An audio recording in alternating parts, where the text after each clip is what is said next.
And some folks only look to their higher power within themselves. So I'm going to do this opening that we do in the Ifa tradition, but I'm going to do it in English, and I'm just going to say the words to call the folks in the room, to call the energy in the room, to open up the way for us to have a good time, to learn something, but also learn about rest, rejuvenation, and its importance in the place in the revolution. So, okay, here we go. Fresh water, cool water. Cool water is a conduit. Water is what takes our prayers to heaven. Water, we can sustain ourselves much longer without food than we can without water. We are asking for cool roads. Remove all the obstacles on our road, on our journey, on our path to empowerment, on our path to wellness, on our path to healing. We are asking for freshness and the blessings of our ancestors. We are asking for any spirits that might be residing in this environment, because we know this is some old land up in here, right? There's some different things that have happened. Some good and a lot not so good. So we're asking that all the spirits that reside here cool out, chill out. Okay? We don't need no hauntings, no paranormal experiences. You know, unless y'all are leaving us a pot of gold right outside on the road. We will accept that blessing. I'm asking for a cool head. And so if you have a cup of water near you, just take it and touch your head. In spiritual traditions, especially in this Ifa spiritual traditions that I practice, and this Palo spiritual tradition that I practice, your head is only second to the Most High, whomever you call that. Your head is only second to the Most High. There is nothing that you accomplished that your head did not bless. And so what we're asking today is that you ask for a blessing, for a coolness in your head, because a cool head wins all wars. You know, when we're hot-headed, we make really bad choices and bad decisions sometimes. Okay? So you're asking for coolness on your head. We are right now giving thanks to the higher power, to our higher selves, and we're asking that nothing happen to any of us in this room. Nothing happen to our family. We are saying, Kosi, let nothing happen to our children, our parents who are still here with us. We are asking that no badness comes to us. So we're saying, Kosi, sickness, no stagnation, no lack, no self-doubt, no self-pity. We are asking that there is nothing to stand in our way of success, of wellness, and of empowerment. Ashe, ashe, ashe. We are finishing up. We want to give tribute to those who came before us, okay? And so I right now want to call some names of some sisters who I love dearly who are no longer with us. That would be Juanita Williams, Beanie Felicia Malone. You can say Ashe afterwards. Pandora Singleton, Ashe. Sabira, who I can, Annette Dufault. Ashe, Ashe. Anybody else? If you want to take a moment and call the name of a sister that came before you, who has gone on and transitioned and is now an ancestor, you may take one moment and just call their names out.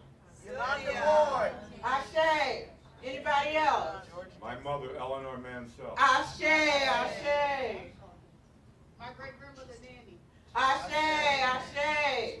It's important that you know that these people that came before you, that have transitioned in the ancestors, they're still looking out for you. They are still here. They are still present. They are still loving us and guiding us.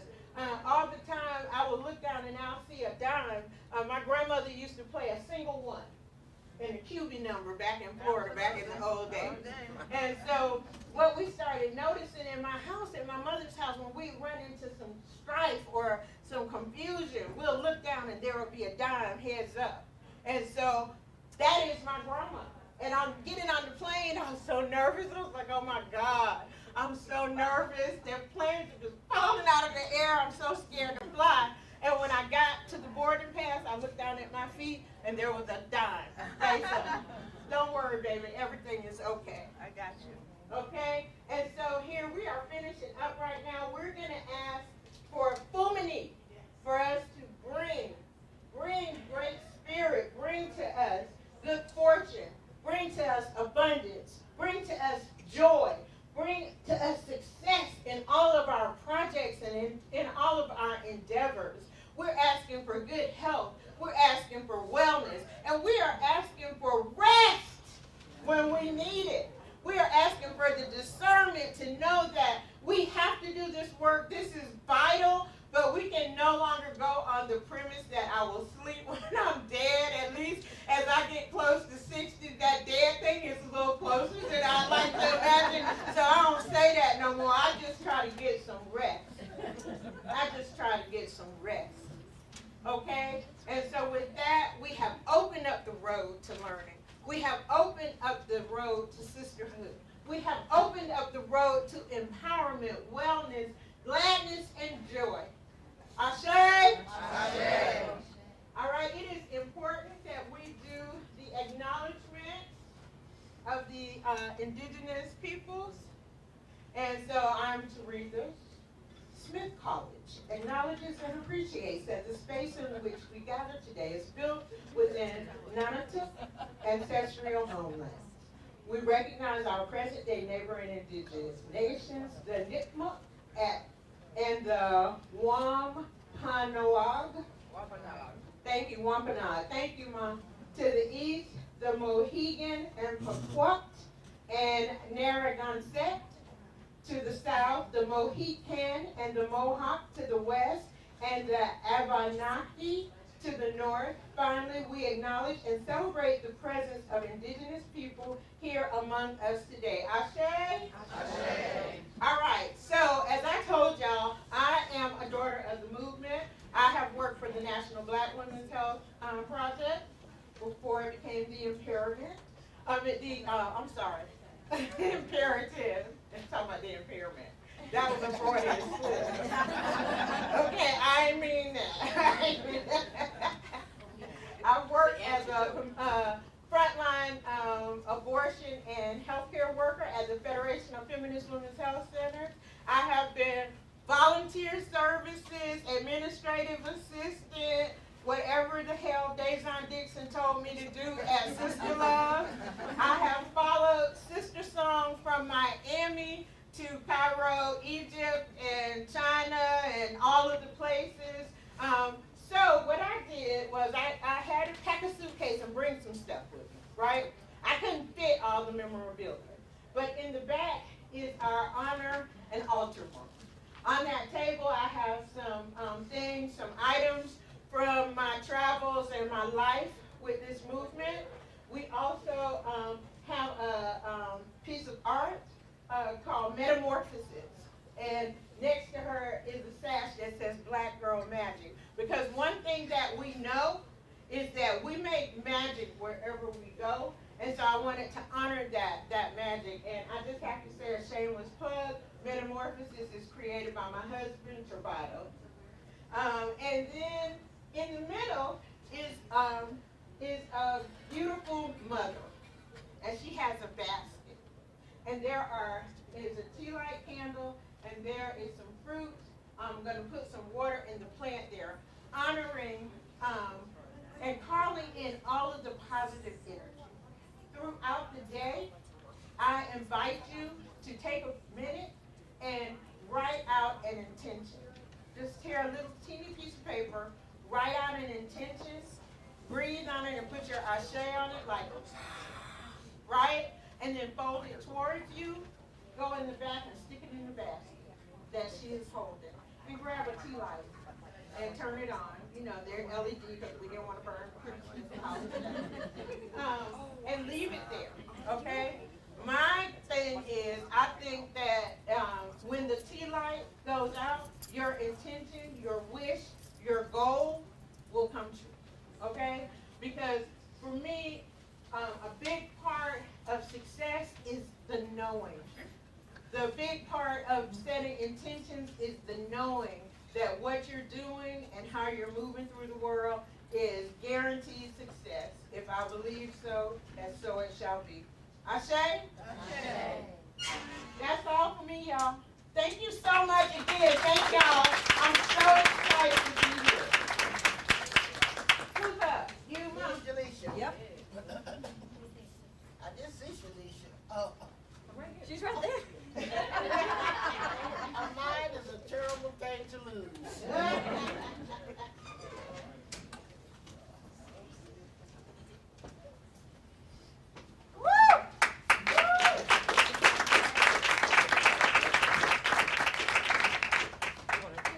Oh yeah, I need a chair. I can't stand no more. They kind of put this kind of close, didn't they? You want us to move it up some? It's all right. It's the smallest room. I think we could be okay right here. What do y'all think? Can everybody see everybody? Good morning, good morning. Thank you so much for that service. It was beautiful. You're welcome.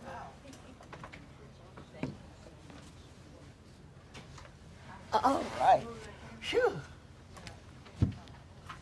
Well, sisters, brothers, and everybody in between.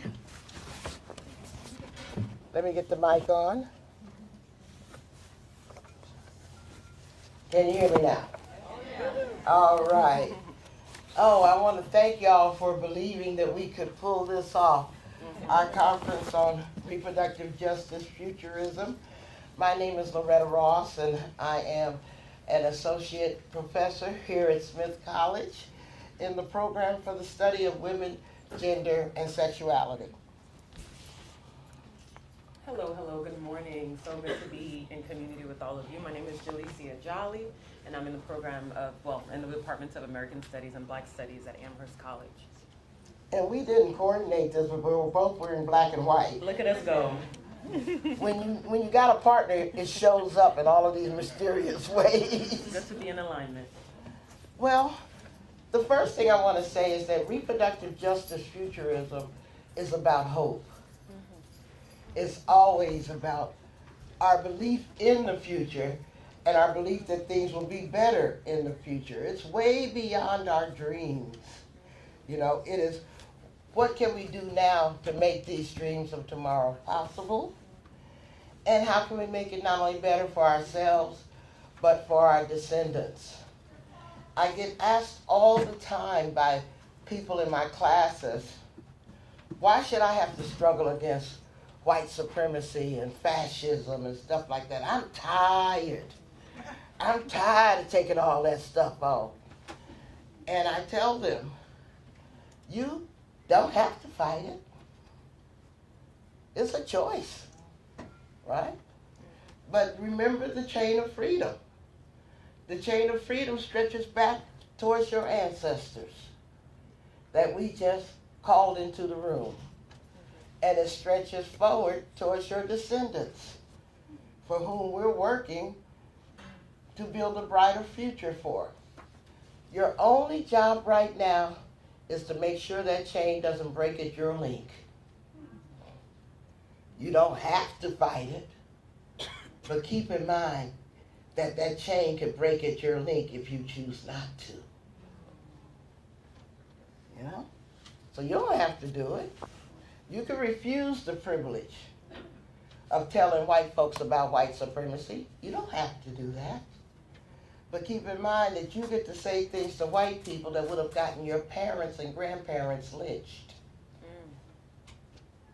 That is a privilege right now and should be read that way.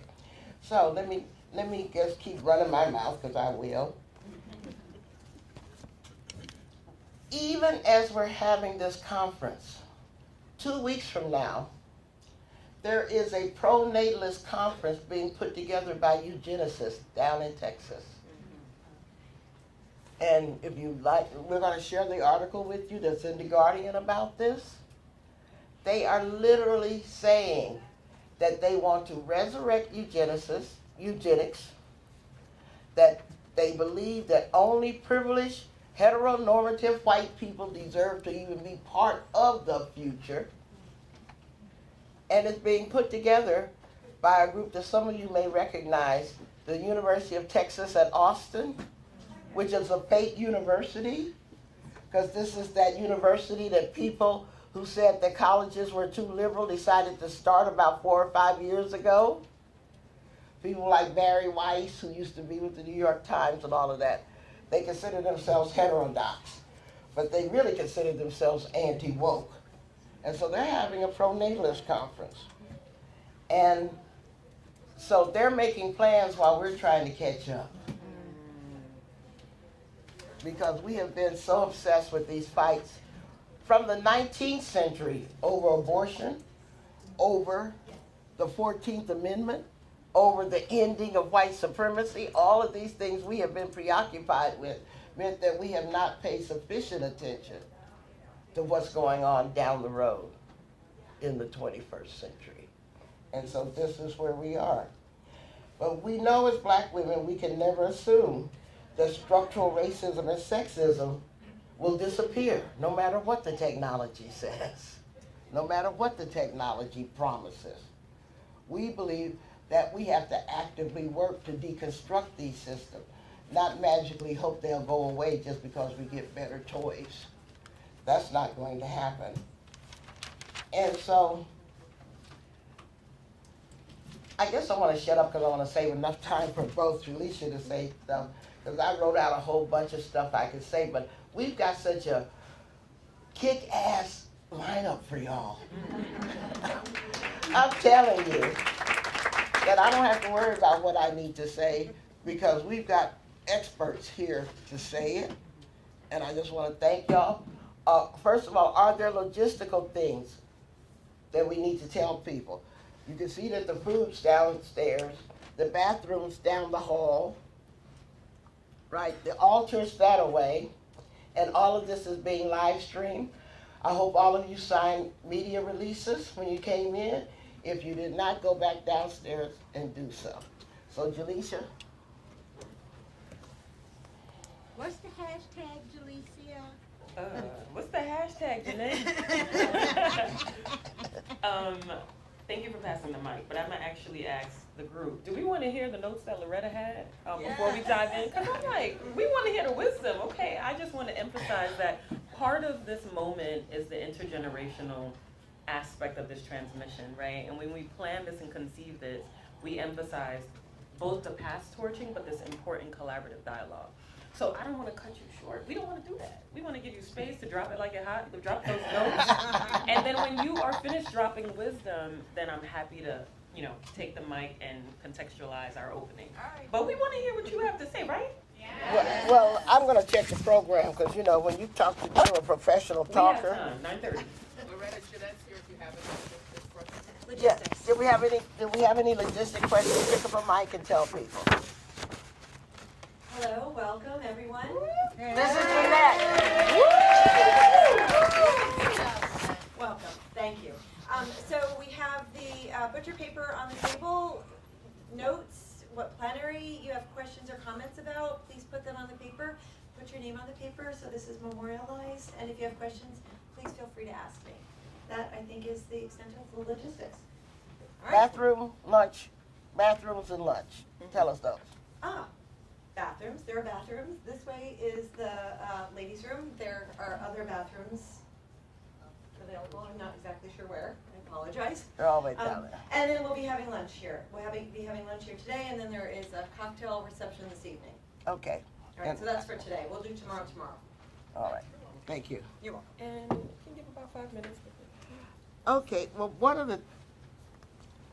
the things that I wanted to bring people's attention to, and come on in. You ain't got to stand in the hall. Come on in. Is how the conflation of abortion with reproductive technologies has meant that we are not regulating or even know that we should be regulating some of the assisted reproductive technologies now because it's become like a third rail.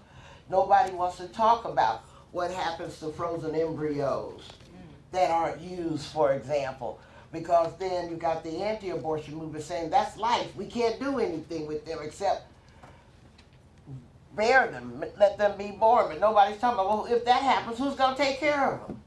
We got a government that don't even want to take care of the children who are here. What about all of this potential life that they want to bring about? And so we don't have any strong boundaries between biomedical research, the commercialization of fertility, right now with the egg donations and things like that. And this stuff is largely unmonitored and unregulated. Again, Emily and Crystal and others will go into this much more detail. There's very little regard for the protection of mothers who are using reproductive technology, almost as if they're just incubators. And so there's a lot of violations of human rights that's taking place by there. One of the other concerns that I think is very important is that historically we're used to the right wing of America supporting eugenics, supporting the illegal sterilization of black women, Native American women, Latinas, on, and particularly people who are disabled or queer and all of that. But all of a sudden, they are now switching sides and say they're the opponents of eugenics, which is not true, by the way, but this is their rebranding campaign and accusing the left of being the ones that's trying to destroy the human race and the human population, all around this white great replacement theory that they are pushing. How are we going to handle that rebranding when we know their motives and their beliefs in white supremacy have not changed? You know, I even heard one woman, a black woman, Alveda King, the niece of Dr. King, said that when you support abortion, you're supporting reproductive racism.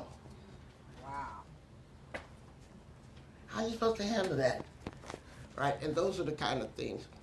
And then the fact that the commercialization is taking advantage of the privileged and entitled desperation to have children, you know, which doesn't even interrogate biological determination, because does your right to parent have to be expressed through your own DNA and biology? It's not even addressing all the children in foster care who need parents. So if it was just about the right to parent, why is it being expressed in such a patriarchal way? And are we examining that? So those are some of my thoughts. And, you know, right now, this resurrection of scientific racism that we're dealing with, calling itself pronatalism, is something that I think we need to keep a very careful eye on. The way that they are using technology to deselect for certain characteristics, which is absolute bullshit, because you cannot screen for a child's IQ. You can't screen for a child's tendency towards criminality. But they're claiming that they can do that. And they're making rich and entitled people pay a whole lot of money under that assumption. And if they only knew how many rich, entitled assholes I know. And I'll just close because one person has written this line that I think is worth repeating. As the technology is invested in enhancing the genes of certain people, they actually are saying that we're going to end up with two types of human beings, the gene rich and the gene normal. And I think the pundit said, eventually, the gene rich will have as little interest in having sex with the gene normal as human beings today are interested in having sex with gorillas. Wow. This is the future. Yeah, wow. Yeah, this is the future they want. So let me shut up, pass the torch. Thank y'all for listening.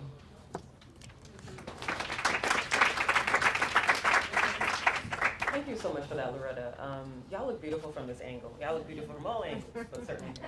I wanted to give a little bit of the origin story for how this idea came up. It was during a car ride to Cambridge. We were attending, you remember that? That was last year?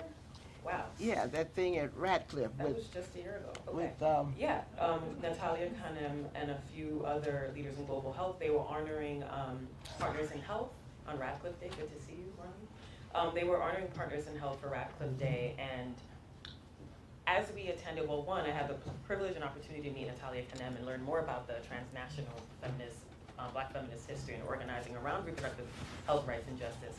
And on our way back from the car ride, we were processing just kind of the dominant conversations beyond the wonderful panel that Dr. Natalia Kanem was on.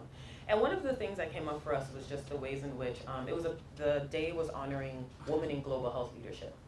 And often the framing implicitly seemed to be white women in global health leadership.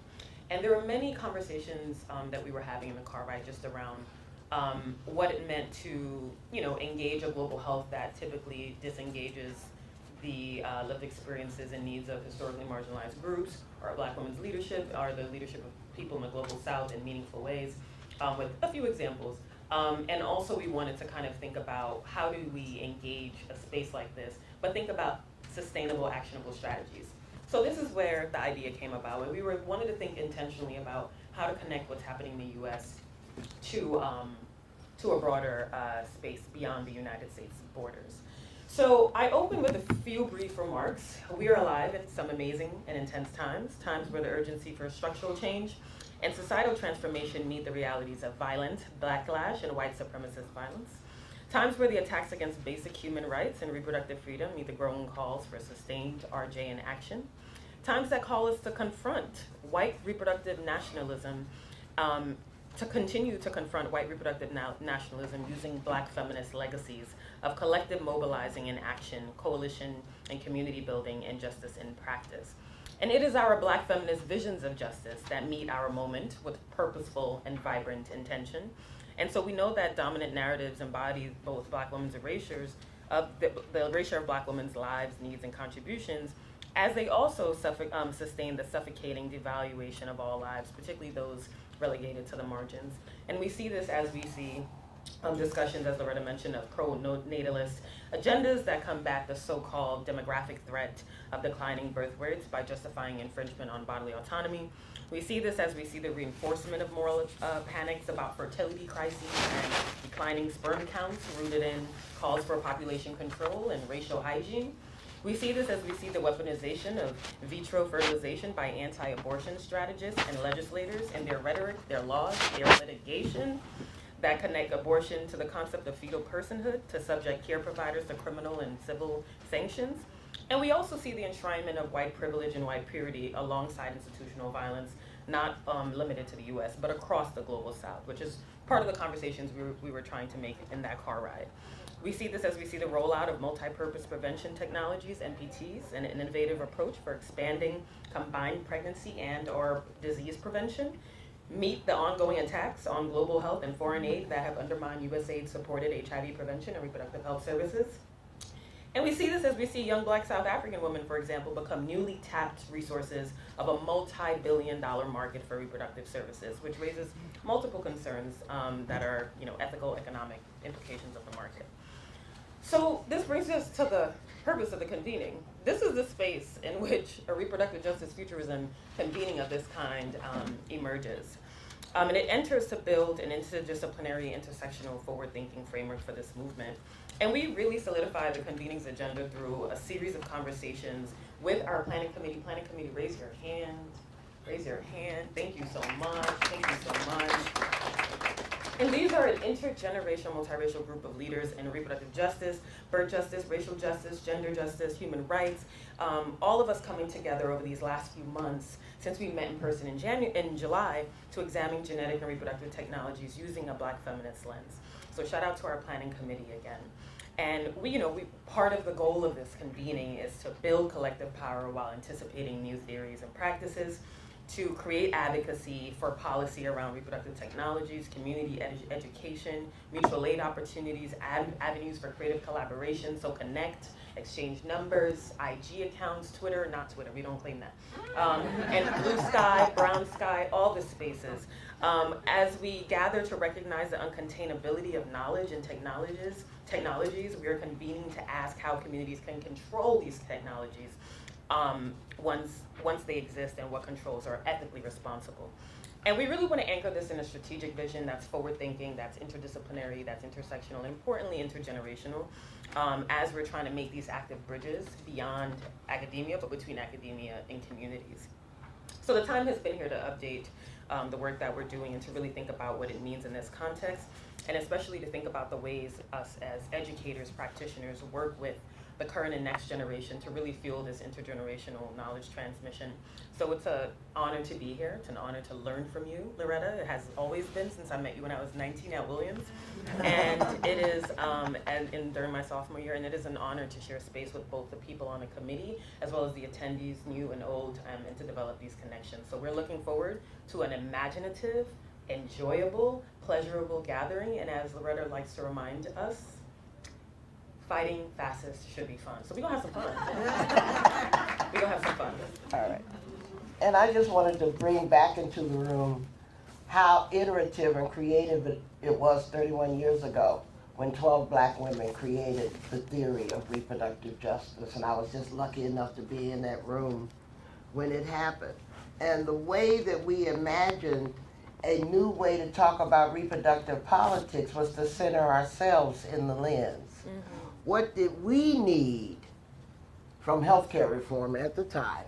And once we did that, we realized that we had to go beyond the typical pro-choice, pro-life framing, only starting with the pregnancy. Because we wanted to go upstream and say, wait a moment, we're black women. We are already prevented from having the children that we want to have through sterilization, abuse, lack of health care, blah, blah, blah. So the right to have a child is as strong for us as the right not to have a child is as strong for the pro-choice movement. And neither the pro-choice nor the pro-life wings of that debate deal sufficiently with what happens to the child once the child is born. Mm-hmm. You know, it's just like, well, now that you've had the baby, now you're on your own kind of thinking. Mm-hmm. And so that's where we were 31 years ago. And I think reproductive justice was a very transformative framework for its time. But now we have to upgrade and update reproductive justice to look at how does reproductive justice relate to the advances of science and technology. We haven't had that conversation yet. Yeah. What does the right to parent mean if it also involves exploitation of somebody else? We haven't had that conversation yet, right? We haven't even really talked about all the human rights violations that are present in our system of inequality that have a negative impact on people achieving reproductive justice, like the rounding up of immigrants right now. You know, that's the fear of facing an immigration raid is going to keep a pregnant person from going to the hospital for prenatal care, which of course is going to lead to poor birth rate, poor birth outcomes, et cetera, et cetera. So reproductive justice has to be nimble, it has to be expansive, it has to be adaptable to deal with these 21st century challenges. Some of them are old, but some of them are new. And so that was our thinking behind this conference, this think tank. And we've got about 6 more minutes, so let's have questions from the audience about why we're gathering, and then we'll bring up the first plenary panel. And by the way, let me explain the process. I think there are table introductions first, and then we hop into the. Am I taking? Yeah, go for it. Thank you. Go do your thing. We're going to do table introductions, but I also wanted to just lay out 3 guiding questions that we're using for this whole think tank.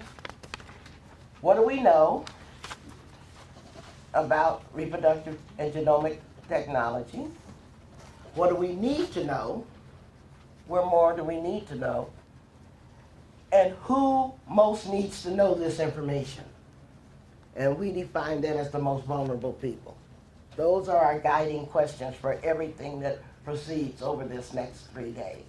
Again, as you can see, the last question centers the most vulnerable people in the conversation. Okay? So let me shut up and... Yeah, we're going to have y'all do table introductions. As you'll see on the agenda, you're supposed to say your name, your preferred gender pronoun. What else was it? Oh, city, state where you are, and what RJ work do you do, if any. And you don't have to have done any RJ work. And so we're going to go through 9:30 with table introductions. Thank y'all. Oh my God, I can't believe we mentioned. I know. And the earrings are Well, the rest, I noticed your earrings. I said, I need those earrings. And then I said, wait a minute.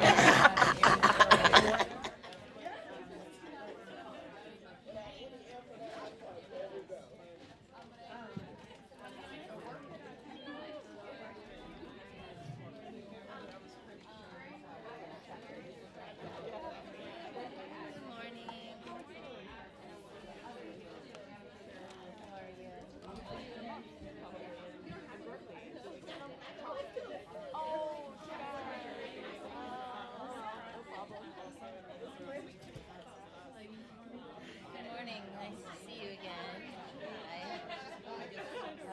I can start. I'm Dr. Sydney Curtis. I'm based in Dallas, Texas. I work at the Deep South Center for Environmental Justice, and I work at Smith College in the summer. I teach a class on Black feminism. Thank you. I was on the steering committee with him. And Amy.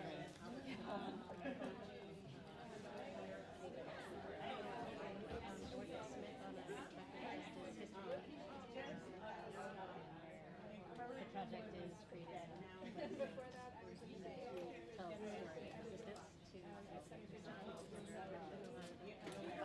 years.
It's just this week that it's partially. Oh, it's been fully frozen. And there's still like snow.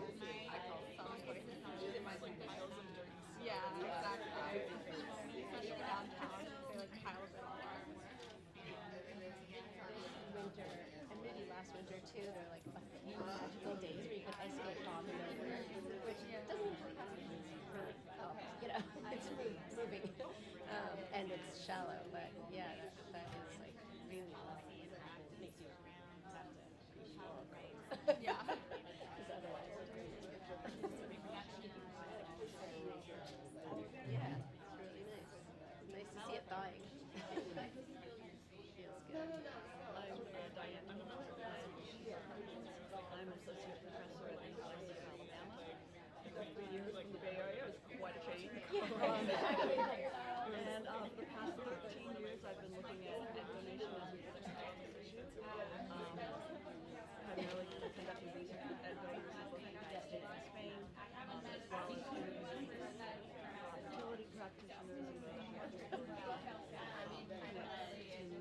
Look at the intersections between. Oh, so you're kind of more weather magic. Yeah. My friend who's from San Francisco was like, as my book just came out.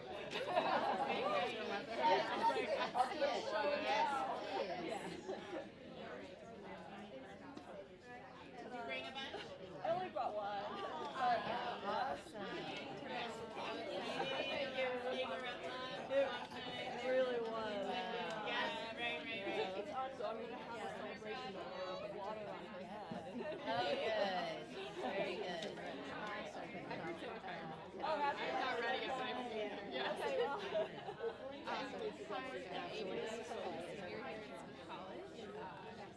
In the Women and Gender Studies and French departments, but I'm also pre-med, so I'm looking to go into gynecology. Really keen interest in forms of consent, especially as that relates to assisted reproductive technology. My name is Kelly Anderson.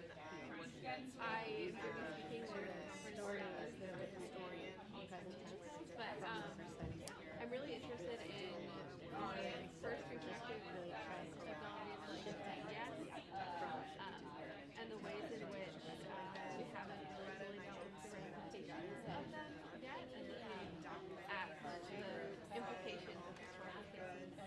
Kind So of many like cases. About what? About everything. Yes. I'm gonna probably also sit closer, so I'm just angling for the best view. That's it. Yeah, that part. Yes, wonderful to meet y'all. Thank you.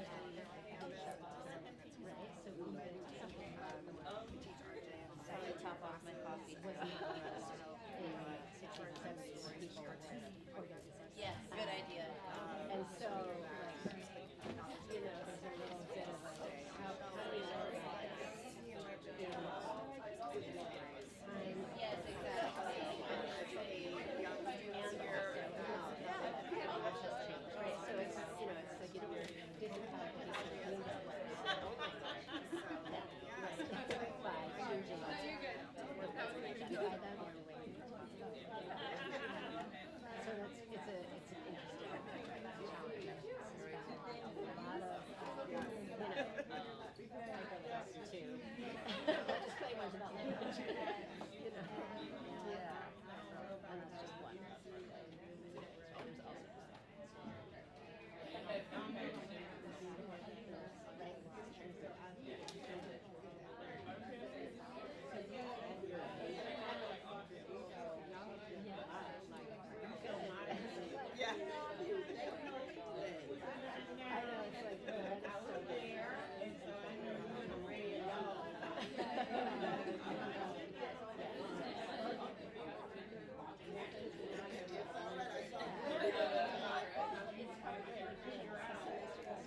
you might come in for a session, come in for a class, come in for a study, right? So there's also like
We'd like to bring it back.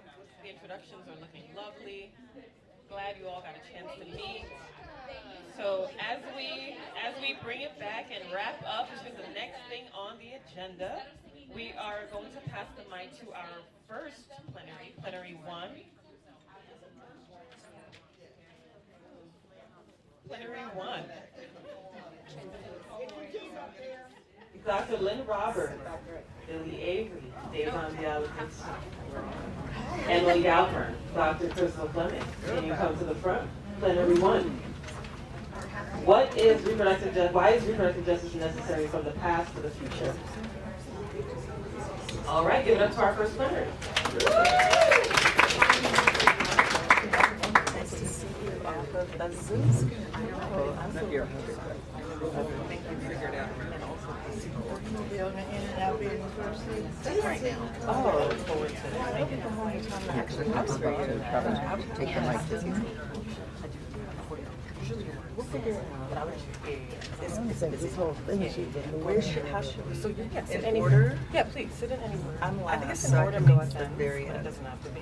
Make yourself comfortable. Billy, where are you going? I'm gonna take Loretta's seat. Okay. This is your And do you want to, I've got to hop up to use questions to take the mic, so if you all can fill in down there, I just need to be on the end.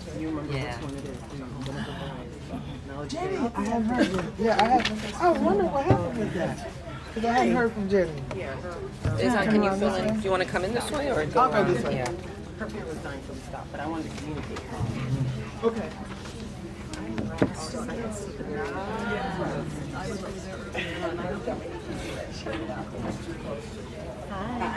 Oh, you I'm gonna move mommy out of the way. okay. We're gonna make this work. Triple D's may get the whole experience, but. See that? Oh, they got this, so we backed up to the wall. I know. Okay, I'm just to the wall.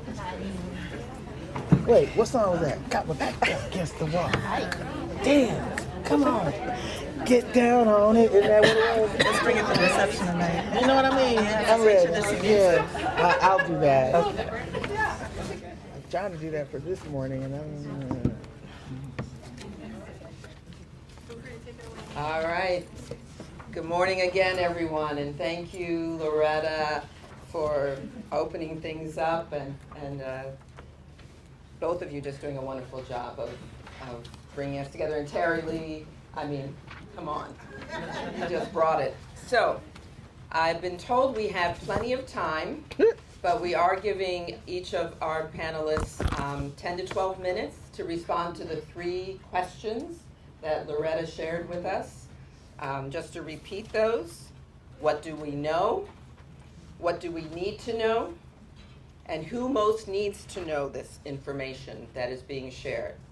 So I'm not going to be Sandman, but I will ask that everyone take your notes, because we're going to go through each of our panelists, and then we're going to open up to all of you to respond to those questions after hearing this wisdom of our opening panel. So, without further ado, you have in your program who our speakers are, and so refer to the back too and see their affiliations and who they are. And we're not going to take time with bios.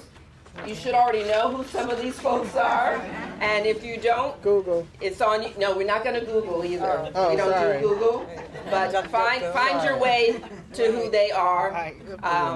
But again, I want to just introduce them in turn, and of course we're going to start out with Mama Billy.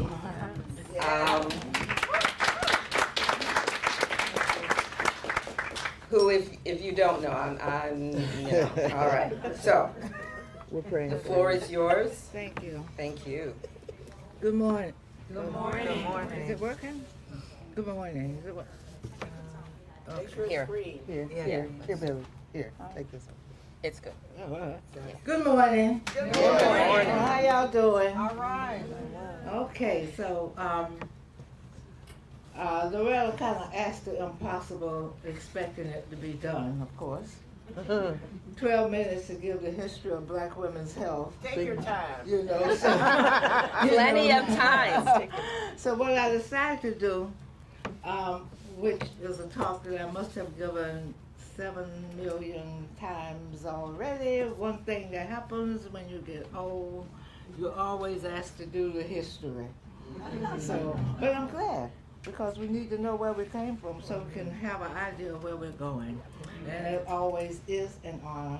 And as always, I consider it a privilege anytime I get to talk to women about ourselves and our lives. So thank you so much for the invitation.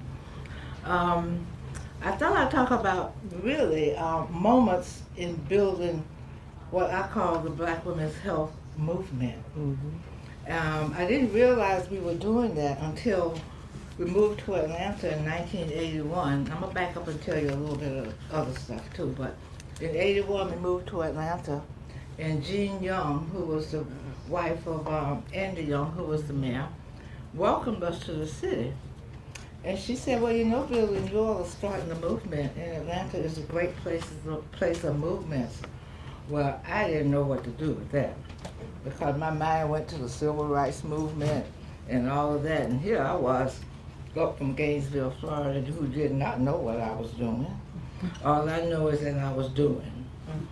So I got started, as Terry told you, in Gainesville, and my first idea about that there was something different about black women's health and white women's health didn't come into my mind that crystal clear, but it really was around abortion. In the early 70s, abortion was not available to women all over the country. And I was working at the University of Florida. I'm really a special education teacher by profession, but by training. And our chief was a Quaker who asked, I was in the Department of Psychiatry. He asked me and Judy Lever to do a presentation on what was happening with women around reproductive rights. And so I was scared to do it because I knew I had to talk about abortion, and I knew what my mama was going to think about me. And so, white women pulled me to the side and said, listen, you're a grown woman now, you're on your own. You got to put on your big girl panties. Your boss told you to do something and you got to do it. So I did. But after that, we talked about what the situation was and all that. And I remember saying something about we didn't have equal access, some vague kind of thing I said. But what happened is that after that, women started coming to me and Judy and Margaret Parrish asking us how could they get abortions. Well, we didn't have any idea how they could get an abortion. We didn't know nothing about that. But when people come and they think you're the expert, you become the expert. And so we found out that we could send them to New York City to the clergy consultation, a group of Catholic priests who help women get abortions from the Women's Center. We gave that to white women. They were able to do it. But then a black woman came, and we're going to give her the phone number and tell her about going to New York. And she looked at me, she said, I don't know nobody in New York. I ain't got no money to get to New York. We had nothing for her. and a couple of months later she died from a self-induced abortion. And that was my first wake up as to you can have something, you can have a service, but if I can't get it, as far as I'm concerned, you don't have it. Then later we got involved and we opened up the Gainesville Women's Health Center in 1974, abortion clinic and first trimester abortion clinic and well woman GYN center. Black women were over 50% of the women coming in to get abortions, and we were not sneaking around getting it, holding our heads down. We were coming in with our husbands, our mothers, and parents were bringing in their daughters, etc. But women did not come back for, black women did not come back for the well woman care. That was a concern. And we opened up the birthplace in 1978, freestanding birthplace with midwifery services. And I understood why black women didn't use that service very much, because it was cash only and most people had insurance. But I learned so much at the birth center. I could talk about the birth center and the Gainesville Women's Health Center like nauseam. I mean, those were just incredible experiences for me. And I was fortunate to participate in around 100 births. So, you know, you learn a lot. You learn about life when you learn about birth. And it's like Nashira was doing my dream work. I mean, it is just nothing like it. So I always talk about birth and abortion. I always have, I always will. They are on the same coin. They are all part of our lives. And I don't like single issues. We are not single issue people. We are multi-issues, and birth people need to talk about abortion just like abortion people need to talk about birth, as far as I'm concerned. Where I think I really started to understand black women's health was when I was working in a bulk ed program. I left the birthing center. I went to Santa Fe Community College, that's right in Gainesville. And I was working with these black women who were in a CETA program. And I noticed they were being paid minimum wage to come to school, but they were not coming. So I had the first opportunity to call them in to say, well, just why aren't you coming to school? And it was there that I learned about our health issues, that these were young women. They were hypertensive. They had far too many children. One woman was like 20 years old and she had like 3 children. And I said, well, why do you have all these children? She said, well, my mama had me as a teenager and I wanted to leave home, so I got pregnant, had a baby so I could get a place on my own. I said, well, there are other ways to leave home. And she said, yeah, but that was the only way I knew. So I found out all these health issues that were affecting young women. And I think that's where the term black women's health became coined in my mind. And I was on the board of the National Women's Health Network. We would have board meetings in various cities and have these educational programs that black women should want to come hear the information, but none came. But I learned when we put the word black in front of health, we knew who we were talking to. And that's what made the difference. So I'm going to skip past to, just one last thing around the abuse. I'm not going to go into the depths of the details of abuse of black women's bodies, because you got Dorothy Roberts coming who knows all of, who will tell you all of that kind of thing. But when my first taste of it was in Atlanta, we had a network board meeting, and a network announced a class action suit against Upjohn for Depo-Provera.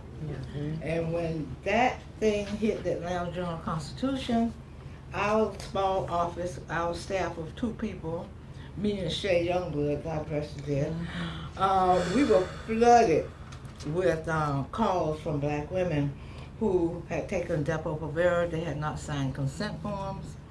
Most had gained extraordinary amounts of weight. They were hypertensive, their hair were falling out, they were losing their libido, all these abuses. They had no idea of that. Then we were in Atlanta, which was an absolute right place for us to be. I have to tell you that all of this work was in divine order.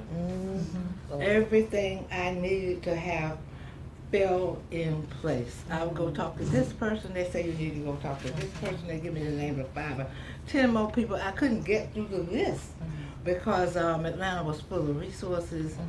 Atlanta was just so wonderful. Black folks in high places who had power, who could pick up a pen and make things happen was what was for us. So Atlanta was just the perfect place. We organized Spelman College was the perfect place.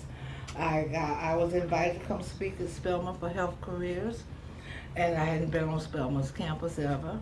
And my mother used to always say, my mother's another subject, but anyway, she used to always say, well, she was a wonderful woman. A lot of people in here know my mother and experience Gigi.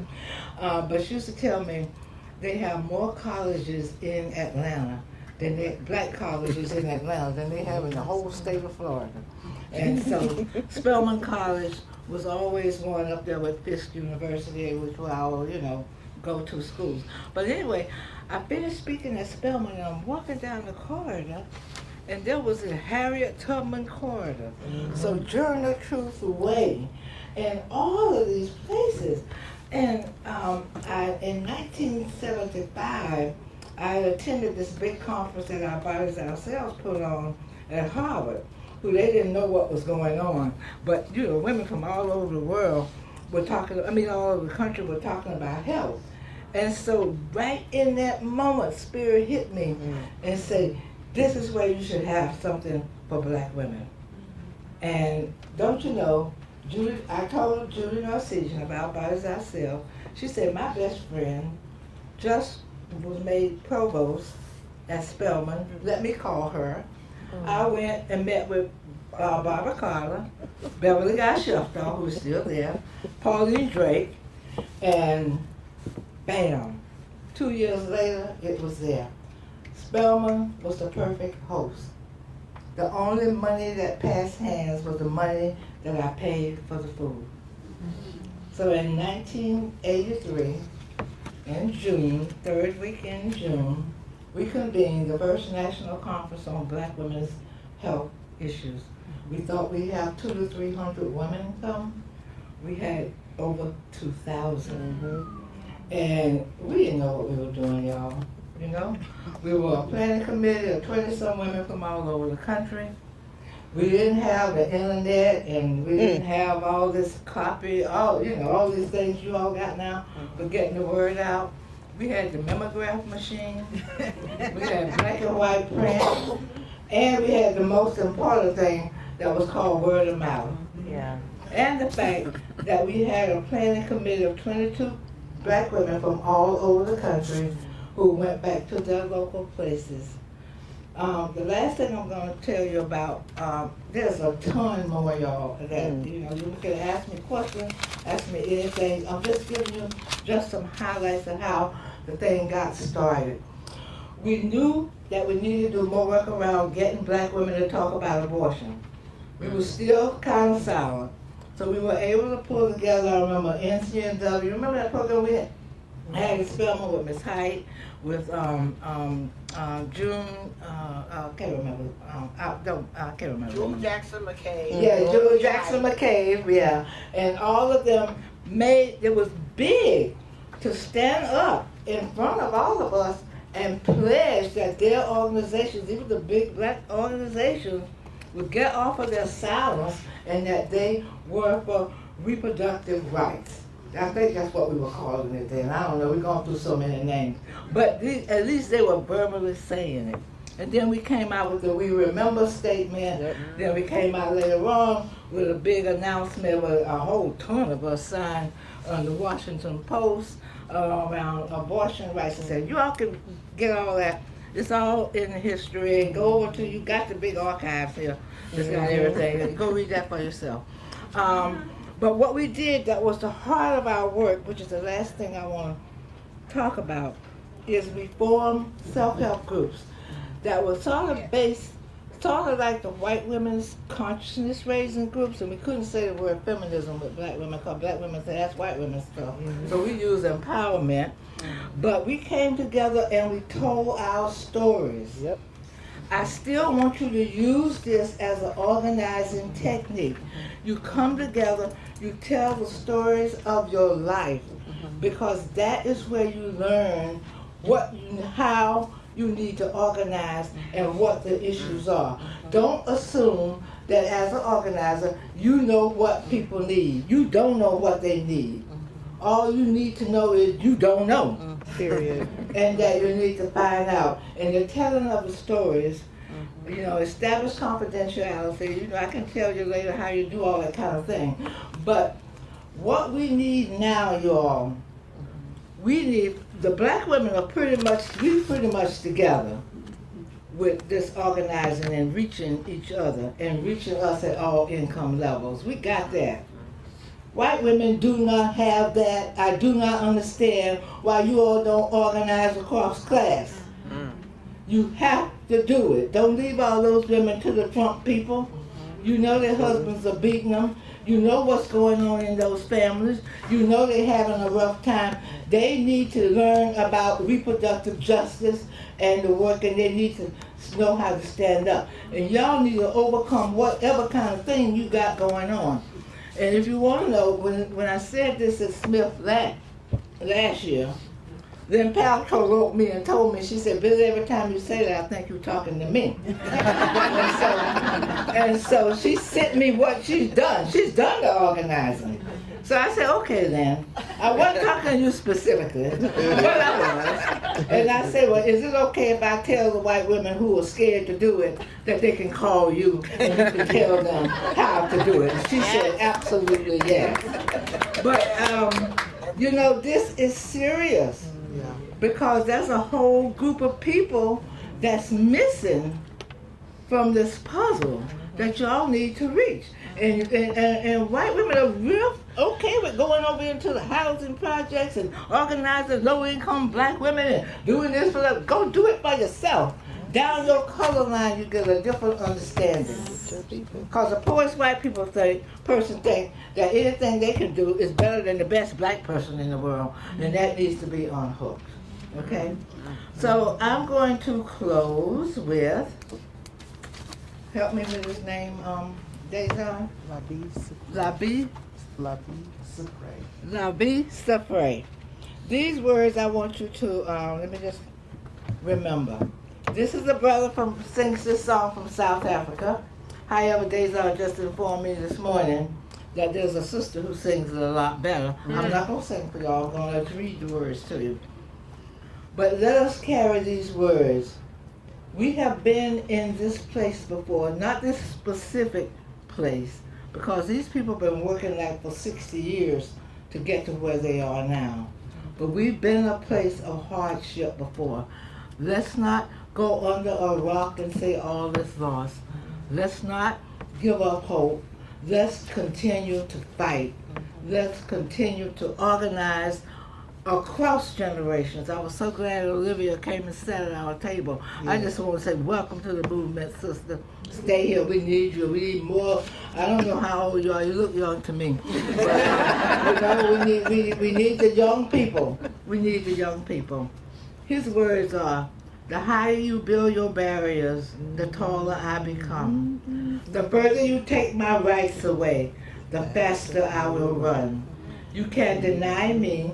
You can decide to turn your face away, no matter, cause there's something inside so strong. I know that I can make it, though you're doing me wrong, so wrong. You thought my pride was gone. Oh no, there's something inside so strong. Ashe. Ashe.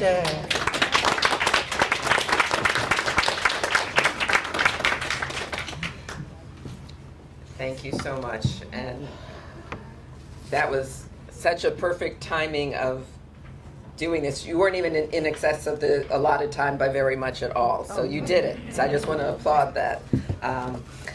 Next, we're going to hear from Dejan Dixon Diallo, and she's going to speak about an Afrofuturist theory of she-patriation. Yeah. Heavy duty. I Get your know. notepads ready. And I'm pretty sure this theory came up in either a drunken or a high moment with Loretta Ross.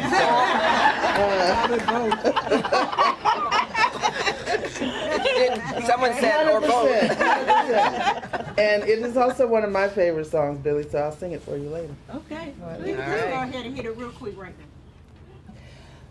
The higher you build your barriers, the taller I become. The farther you take my rights away, the faster I will run. You can deny me, you can decide to turn your face away. No matter, because there's something inside so strong. I know that I can make it, though you're doing me wrong, so wrong. You thought that my pride was gone. Oh no, something inside so strong. Oh, something inside so strong. Thank you. All right. So, you know what? To go future, I am going to start right where you kind of left. Okay.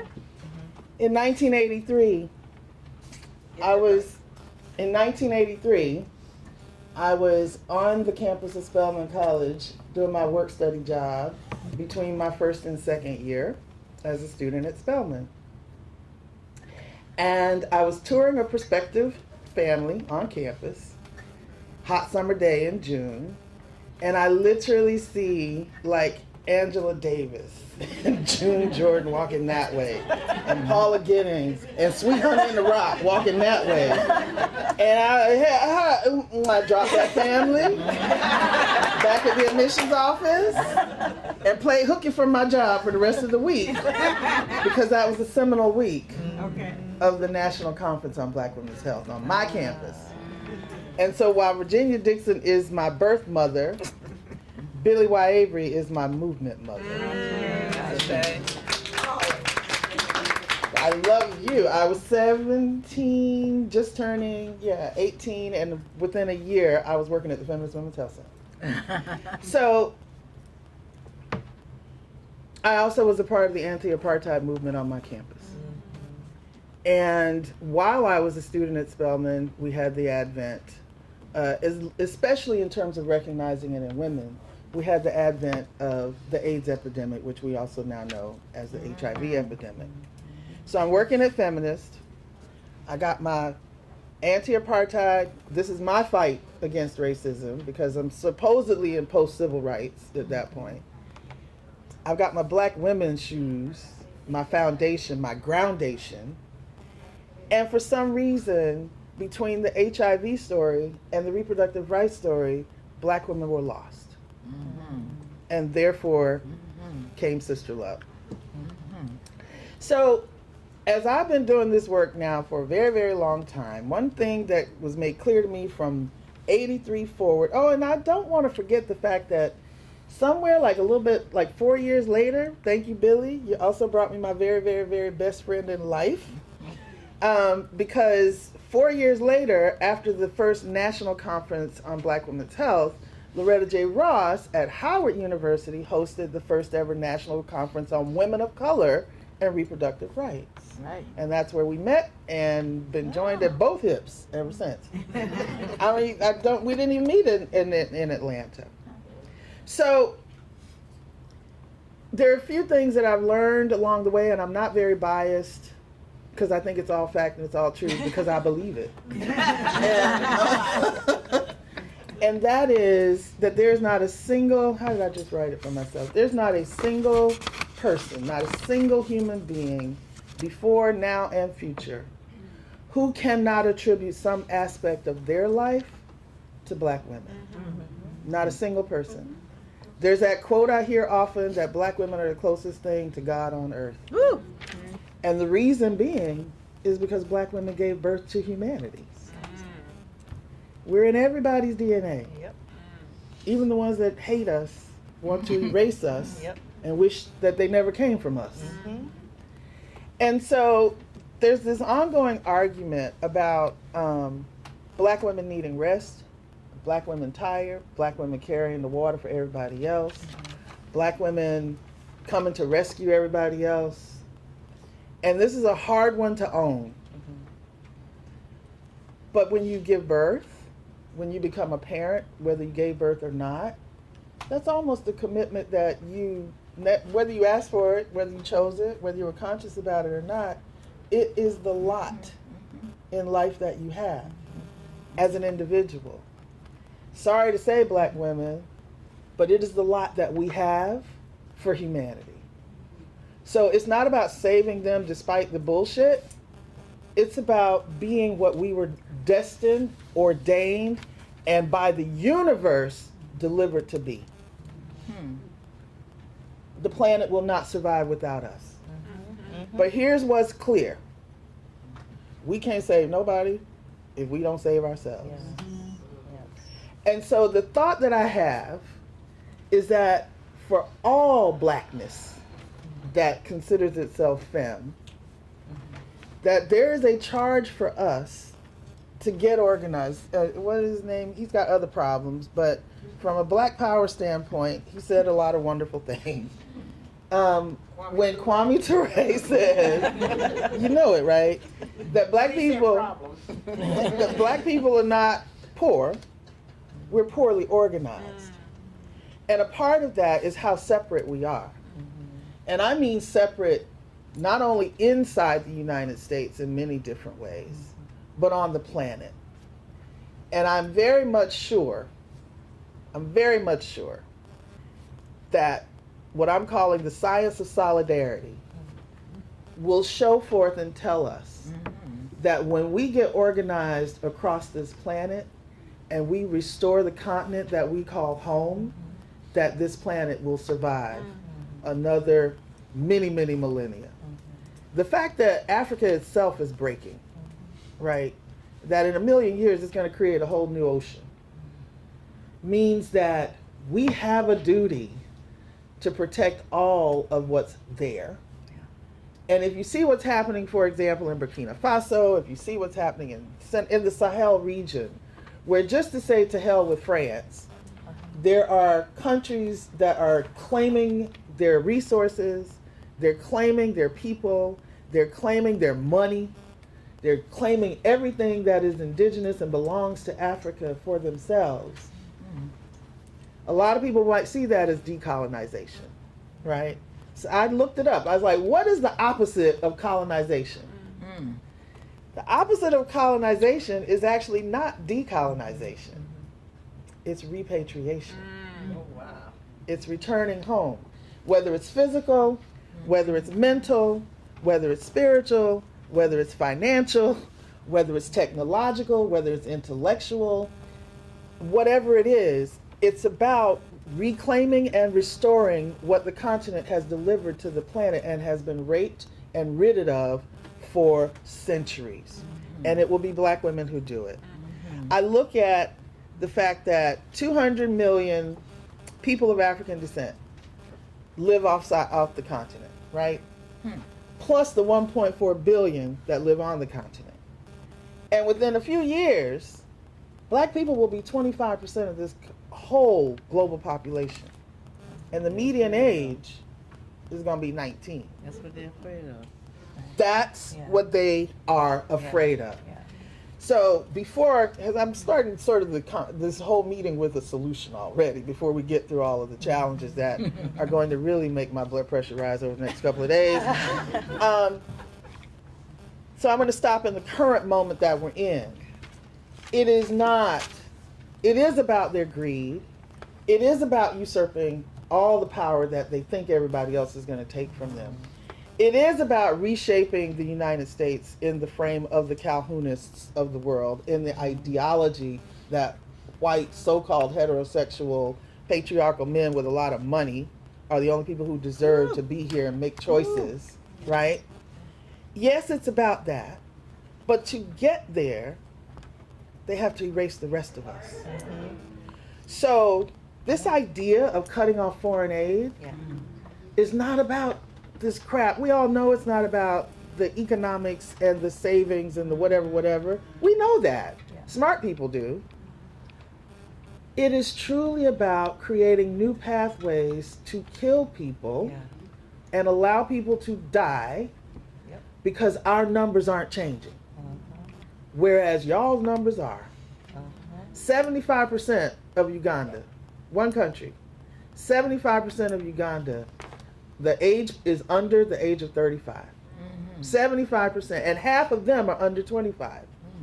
That's our future. And the men who are in charge are fucking it up. Yeah. And so if we don't bring it together, like our sister Rebecca with the Samburu tribe in eastern Kenya, right at the foot of Mount Kenya, where 30 years ago she got sick and tired of the abuse, the violence, the rapes, the child marriages, the drunken husbands taking all the wives' money and leaving families in poverty even though they're working to the bone every day. And she packed up all the women, all the children, moved across the river and said, the rest of y'all stay over there. And they have built women-only societies that are not just surviving, are thriving. So I want some more women-only zones. What I'm working towards in this theory is that it is not only the innovation in the diaspora, it's the innovation on the continent married with the innovation in the diaspora. The community engagement that we have built and developed, whether through research, whether through organizing, whether through the academic relationships with community campus, whatever it is, it also exists on the continent, but neither of us is winning without each other. That it's the insights from the diaspora and it is the historical knowledge of the indigenous women on the continent. And that the success of all of us and everybody depends on that transformational journey of us getting it right and getting it together. So we got major technology on the continent, but just for a few. 70% of Africa still don't have internet access. Can you imagine if all those young people did? We've got new banking systems that are community driven on the continent. We ain't figured that out over here.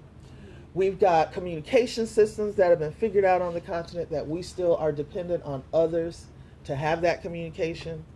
And so there are so many different ways that we can follow on with this notion of organizing in solidarity to make sure that Black women are able to thrive, because everything follows us. From the beginning to now, Black women brought you a whole health movement. There weren't other national women of color organizations before the Black Women's Health Project. Black women brought you reproductive justice. There weren't other ways of dealing with intersectionality, also brought to you by a Black woman. There weren't other ways of doing that. We lead. We do. And I don't understand how we don't get behind that leadership and watch Black women lead while we lose. November 5th, case in point. So if we continue to build on what's already existing, what we're doing is continuing to foster dependency in the people who should be running this planet within the next 20, 40 years. So how do we do that differently? In my mind, of course, there's 5 elements to this, and Billy started out with 1. Sharing our stories across this planet and finding common ground. Celebrating our differences, acknowledging and winning in those spaces where we are different and winning, but finding our way to where we are all living similar stories. A short story on this one. Long time ago, when we first got started in our work in South Africa, and there's another one, that's like your mother's story, there's a whole set aside to how do y'all get to do this for 25 plus years? So we get a big grant, and we split it right down the middle with our partners on the ground in South Africa, which is what North American grantees never do. They keep all the money and they sprinkle a little bit. We split it down the middle, knowing that $250K for the other half was going to be 5 times more valuable at that time, 10 times more valuable locally than the $250K was for us in Atlanta. Didn't matter. Could not get a single report though. Couldn't, and we're the grantee. We still got to report these numbers. Could not get a report. Could not get stories. Could not get the financials. Could not get anything. And one of my friends who had expated to South Africa said, "Girl, you got to realize that money don't move nothing down here. It's who have you saved lately."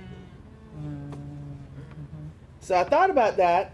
Used the self-help process. We went in the group because we were fighting at that point. So we went in the group and we just started telling stories. And when I told the story about growing up in the 60s and having to visit my grandmother, who lived 12-hour drive away in South Florida, and my mother would pack up because we couldn't stop nowhere and hold on to dignity. So my mother would pack up fried chicken, boiled eggs, white bread. Some people got biscuits. My mama just put that colonial bread right in the bag. Colonial bread, Lord help me. So, yeah, y'all know who I'm talking about. And maybe some iced tea and water. I'm telling this story, and there's a South African woman who says, "Oh, y'all have scoftons too?" Scofton is a takeaway for food. Driving from Johannesburg to Cape Town to visit her grandmother, they had the same thing: fried chicken, bread, and some boiled eggs. That one story changed everything. So telling our stories matter. I've already talked about migration being the second one, regardless of how that happens mentally, physically, emotionally, spiritually. I'm doing a Jalecia. Financially, intellectually. The third one is mutual aid, respect, and celebration. Black folks, just in the United States, are worth about $1.7 trillion. Black folks, African folks in the diaspora, send over $90 billion to the continent on an annual basis. Why do we need USAID? Why should they give it is a different question. But why do we need it is the real one. Fourth, women-only zones, which I've already spoken about, building communities that are centered in the lived experiences of Black women, because you all know when you fix it for us, you fix it for everybody. Absolutely. So when you build communities and hold neighborhoods that are based in our lived experiences, our safety, our security, our economic opportunities, our leadership, all of that, then we start to change things. And the fifth one is our leadership and our legacy of love. That is what will seal the deal at the end of the day, through reproductive justice, through voter cohesion, through reproductive technology, science, and understanding what that means. But not only that, but being a part of it, designing it, creating it, leading it, and telling the story of it. Absolutely. Movement building, the exchanging culture, and affinity organizing. Affinity organizing means I'm talking about what I call horizontal diversity, where we might all be Black, but we all different. So making sure, for example, that we unravel these distinctions of how and who gets to live and die based on their sex, their gender identity, who they love, and who they choose to parent. That all of these things matter. Can you imagine if half of the continent had women in leadership of the countries? The resources would stay local, the trade would be fairer, and not only that, the products would be so much better for our children. The land would belong to our posterity because we're invested in that in ways nobody else is. So that's what she-patriation, as a theory, sounds like, feels like, and looks like. And by the way, regardless of how long it takes to do it, it's possible. It is very possible. And I'm ready for y'all to come on the ride.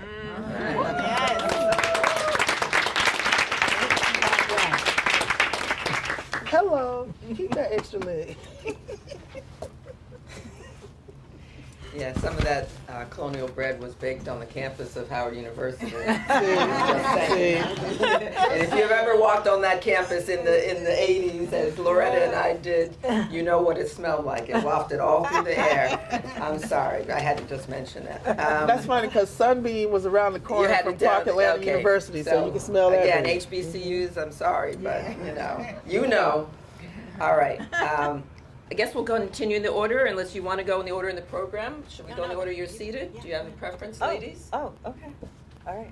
Okay, I was so ready I'm to go going to, last. next we're going to have Dr. Crystal Fleming of Smith College, who's going to speak about Octavia Butler. Yes. Techno-fascism and the future of human freedom. Oh my God.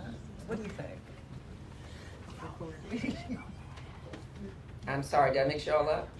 I'm so sorry. No, you didn't mix us up. We're just wondering, should I go last? Yeah. Would you like to? I was just going by the program. I was going by your seating. Rather I go by the program. So I'll go sorry last. about. I misunderstood your decision. So Emily Galpern is going to go next. First disruption of the day. Hey, we work it out. Who's going to speak about legacies of oppression, building the world we want to live in. Thank you. Thank you so much. Good morning, everyone. Good morning. It is such an honor to be here in this room and to be on this panel. I can't even tell you. Among leaders from the Black Women's Health Movement, leaders and founders, and of the reproductive justice movement. I met Loretta about 20 years ago when I started working at the Center for Genetics and Society in the Bay Area in California. And Billy, I don't know if you remember me, but I met you at a conference. You know, you came out, and and Dazon, Jeanette. I have learned so much from all of you, and I wouldn't be here today with the perspective that I have without all the work that you've done and many other Black women and women of color and other folks in the movement. So all of you and all of you here are my sheroes, and they rose. So it's really good to be with you. So what a world we're in right now. I mean, just being here gives me a lot of strength and courage to keep working collectively towards the reproductive futures that we want to see and live in. So using a reproductive justice perspective, we can see the full landscape of reproduction. Who's encouraged to reproduce, who's celebrated for doing so, who's given the resources to do it, and who's prevented or policed or punished to do so. So we've got the spectrum of state reproductive oppression on the one hand, with coerced sterilization, abortion restrictions and bans, and criminalization of pregnant women and pregnant people. And then we've got an unregulated, expensive, high-tech market of reproductive technologies on the other hand, with limited access and minimal attention to health and rights concerns. And Loretta really laid out some of the foundational questions and issues about reproductive and genetic technologies that I want to build on. So the entire landscape of reproduction and family formation reflects oppressive beliefs and policies that already exist in our society.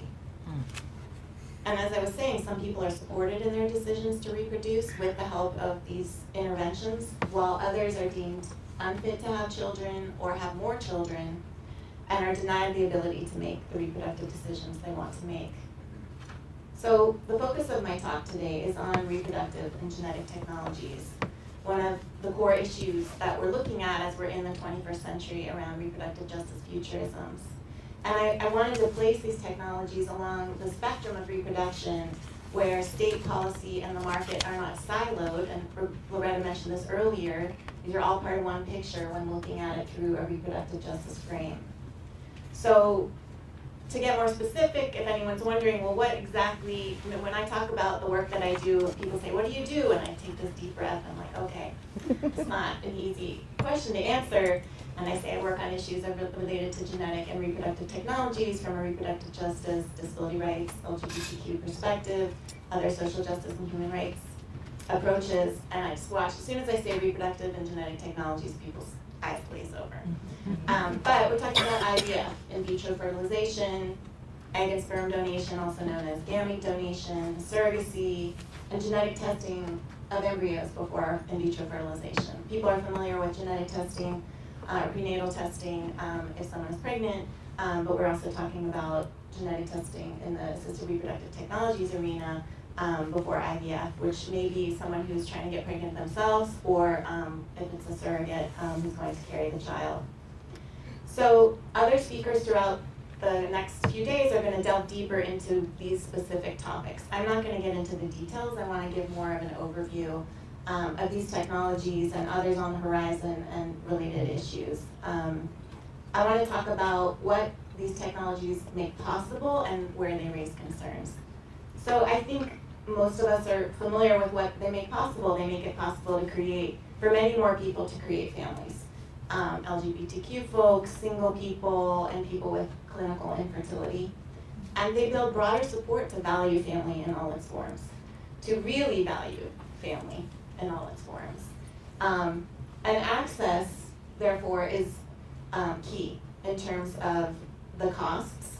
It's very expensive, and ensuring use of the technologies without discrimination, and assurance that intended parents are legally recognized whether they're genetic parents or not. And this is particularly crucial with one or more LGBTQ plus parents whose rights have never been guaranteed and are even more under threat in the current political environment. So access is a concern that most people are familiar with, and it's a vital one. It's important for us to talk about, and I want to broaden the range of concerns to health and rights. And that means everyone involved. And Loretta referenced this earlier too about kind of not privileging anybody's rights over anyone else's in this landscape. So we're talking about the health and rights of egg donors and surrogates, and of people born through these technologies, of intended parents using the technologies. So all the parties involved. But unfortunately, and not surprisingly, in this multi-billion-dollar global industry, fertility industry that Jalicia referenced, profit is the bottom line and not people, which I don't think anybody in this room is surprised by, but I think it's important to call out because a lot of people are using the technologies to create families, and that's their focus, but what's undergirding the development and the marketing of the technologies is profit by the industry. And the focus for them is what will give the greatest success rates, rather than the policies and practices that will best safeguard the health of egg donors, that will best guarantee that all surrogates can make all health and welfare decisions about their bodies and their pregnancies, that will ensure that people born through egg or sperm donation or surrogacy will know their genetic and biological origins, and that will guarantee legal recognition and protections for LGBTQ+ intended parents. So these are just a few of the areas that are undermined when profit takes precedence over humanity. It's a market selling technologies, and that means it reflects biases that already exist in society. So in this fertility market, we see that some people's lives are more valued than others, some people's families are more valued than others, and some people's genes are more valued than others.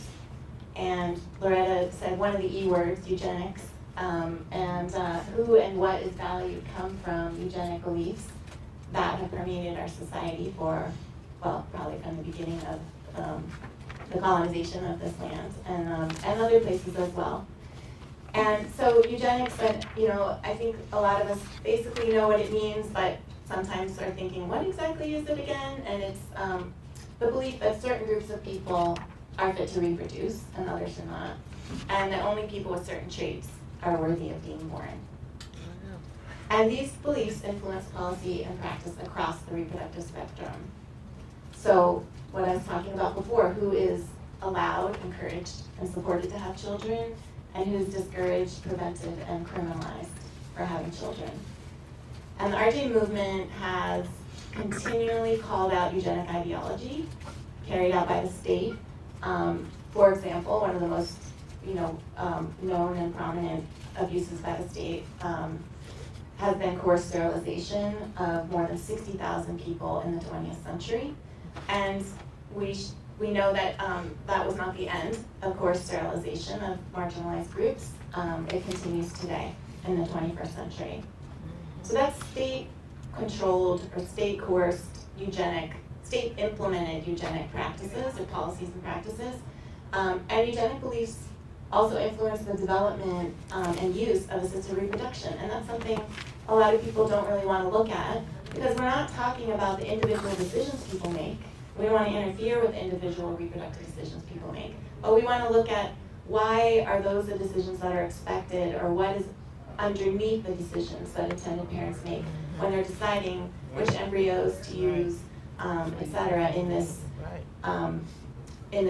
case of assisted reproduction. And so we've got state-coursed or state-sponsored eugenics, and then we've got market-based kind of consumer eugenics. So I'm talking about genetic testing and screening and selecting or deselecting which embryos to implant with in vitro fertilization. And there's been a lot today already, and obviously in the reproductive justice movement, about solidarity and intersectionality and working together across movements.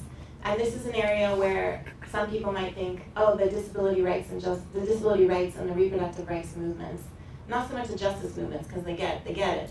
But in the more mainstream reproductive rights and disability rights movements, some people might think, oh, is there going to be tension or opposition around the issue of genetic testing and screening? But the disability rights and justice advocates that I work with are very clear on the need for safe and legal abortion and people's ability to control their reproductive lives, 100%. No question. But there is a need to question the assumption that it's better to have a child without a disability or a genetic condition. And it's clear that it's vital to provide comprehensive genetic counseling when intended parents or prospective parents are given more information about the condition that, if they carry the pregnancy to term, or if it's surrogacy pregnancy, the intended parents have an understanding of what is the disability or genetic condition to meet people and families who have that genetic condition or disability. And the statistics show that people are much less likely to terminate in those cases. And we're not trying to get people not to terminate. What we're trying to do is have people have more information so they have a more comprehensive picture so they can make the decisions based on more accurate information. And because there's a stigma that permeates society that we're all very well aware of around disability, and that it's better not to have a child with a disability. And that's part of a eugenic framework. And there's an increasing number of tests offered. So many tests, intended parents get overwhelmed. They didn't necessarily even know all those tests were going to happen. It's hard to make decisions about what they want to do with these embryos and about whether to continue or terminate a pregnancy if there is one in the case of assisted reproduction. So we're looking at really revisioning and building on the work that people, including folks in this room like Rosemary Garland-Thompson and Adrienne Ash, who's no longer with us, and others who have done around Marcia Saxton, around fully standing in support of abortion rights and also really understanding the value of the lives of every single person, including every person with a disability or genetic condition. So,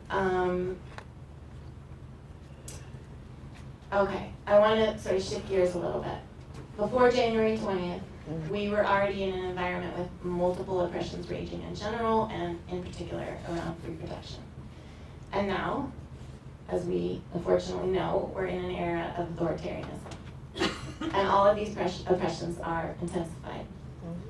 And the good thing is, as Loretta said about hope, and Dazon said about possibility, and Billy said about solidarity, that we are more in a position to challenge this than we have been in the past. Controlling reproduction and families, controlling women and trans and non-binary and gender expansive people, these are part of an authoritarian playbook. We know this. And eugenics is too. We look at the oligarchs, as Crystal will talk about, which I hadn't heard that term before, who are saying there's certain types of people we want to see in this world. We want to get some people out of the country. We want to make sure some people aren't born. We want to make sure other peoples are born. And there are some segments of this pronatalist movement pressing for people like them to have a lot more babies. And they want to enforce traditional, antiquated gender roles, and these are very oppressive gender roles, and trying to destroy feminism and empowerment and trans rights and abortion access, all of which further entrench white supremacy and profit at any expense, because that's really what they're after, is to keep their billionaire class. So there's also a small group of people who want to see technology that would seemingly, though not necessarily, allow for even greater selection of the type of child that they would have. So this is called heritable genome editing, or what's commonly referred to in the media as designer babies, which would likely exacerbate inequities that already exist and also entrench them even further. So we're here to Reproductive Justice Futurism's convening think tank. All the things I just mentioned are part of reproductive dystopia. And I think some of us feel like we're in, a science fiction novel. Some people, and I think among Black women who have been part of a reproductive dystopia for a long time in terms of the way that their bodies and their lives have been treated from enslavement continually through now, this reproductive dystopia is not part of any of the reproductive futurisms that we're aiming to create. So we're faced with a dilemma. Loretta brought up the issue of regulation and regulation of the fertility industry and how severely that is needed because of all of the concerns and issues I was raising. We want the fertility industry to be accountable and to be required to prioritize the health and rights of all involved. But we have no pathway for regulation right now to make sure it happens based on reproductive justice principles in this current political context. Even before this administration, it's hard to think about how are we going to have regulation, and a lot of us have had ideas and ways we want to promote that. But there's the question of how do we make sure it's not used against us and the people that we're most trying to safeguard? How do we make sure it's not co-opted? Loretta was saying the right are the ones who are saying they're against eugenics, and they're saying the left is for eugenics. And they're co-opting our language, they're co-opting our strategies.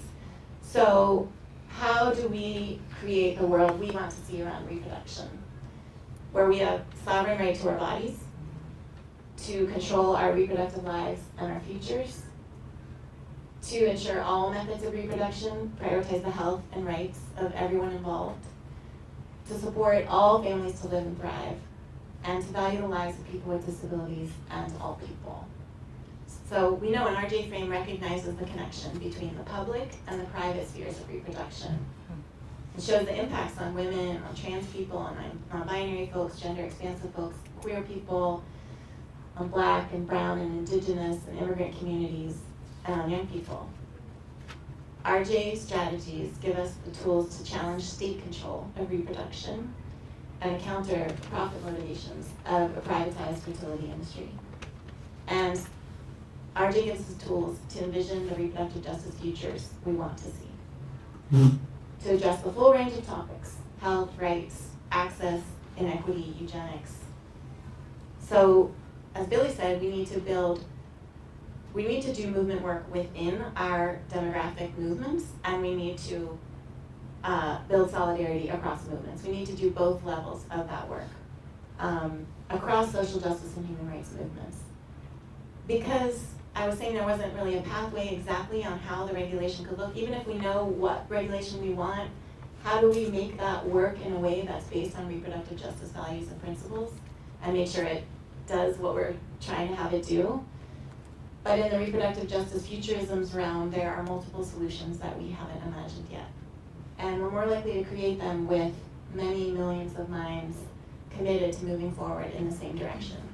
I mean, I just went to Loretta's book talk a couple weeks ago in San Francisco. I was so happy to hear her talk about an issue that's been so close and important in her life, and that I had kind of seen some of the emails but hadn't really delved deeply into, and to understand that to move forward in the same direction, we can't all think the same. Right. We can't all have the same way of approaching things. Right. We won't have that. And Bernice Johnson Reagan was talking about being in coalition means that we have to work together with people who disagree with us, and we have to learn to do that. And I count myself among the many who find that extremely challenging to do. And we're not just talking about reaching folks who may be on the right now. We're talking about each other at our own tables and in the room and in our families and our relationships and our communities. But I have confidence that we will win this battle, especially being in this room and among all of you and all that you bring to this fight. We are visionary, we are creative, we are hopeful, we are brilliant, and we are very powerful. Absolutely. We will not be divided. We can't be divided in this time right now. We just can't, or we are not going to win. But we will win as we head toward the reproductive justice futures that we know are possible. Ashe.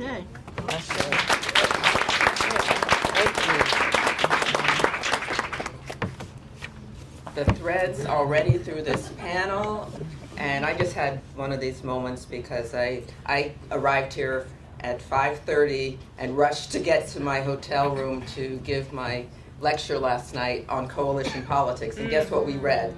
Bernice Johnson Reagan, which I've been teaching for 30 years, okay, to public health students. And yes, if you haven't read that, it's within the anthology. Which anthology I'm thinking, but it's in, I'll make sure everyone knows about it, so I'll share that later. But thank you for that, Emily. So now we will get to Dr. Crystal Fleming at Smith College. And again, her discussion will be on Octavia Butler, Techno-Fascism and the Future of Human Freedom. Yes. Good morning. First, let me just say I am so honored to be in community with you. I bear witness to the love in this room. I'm meeting many of you for the first time. Some of you I know. Some of you I've only seen on a Zoom screen, but we are meeting finally. So it's such an honor. I am here because Loretta asked me to be here. And when she first asked me to be here, I was like, are you sure that I have something that needs to be said in this space? And I'm not saying that out of a place of false modesty. I have a healthy ego. I do. I know what I know, but I also know that I've had a lot of catching up to do in terms of trying to understand developments in this political moment, the particular political moment that we're in. And so I trust Loretta, so I'm here because I trust you. Everybody's talking about 1983, 1985. I'll tell you about 1981. Okay.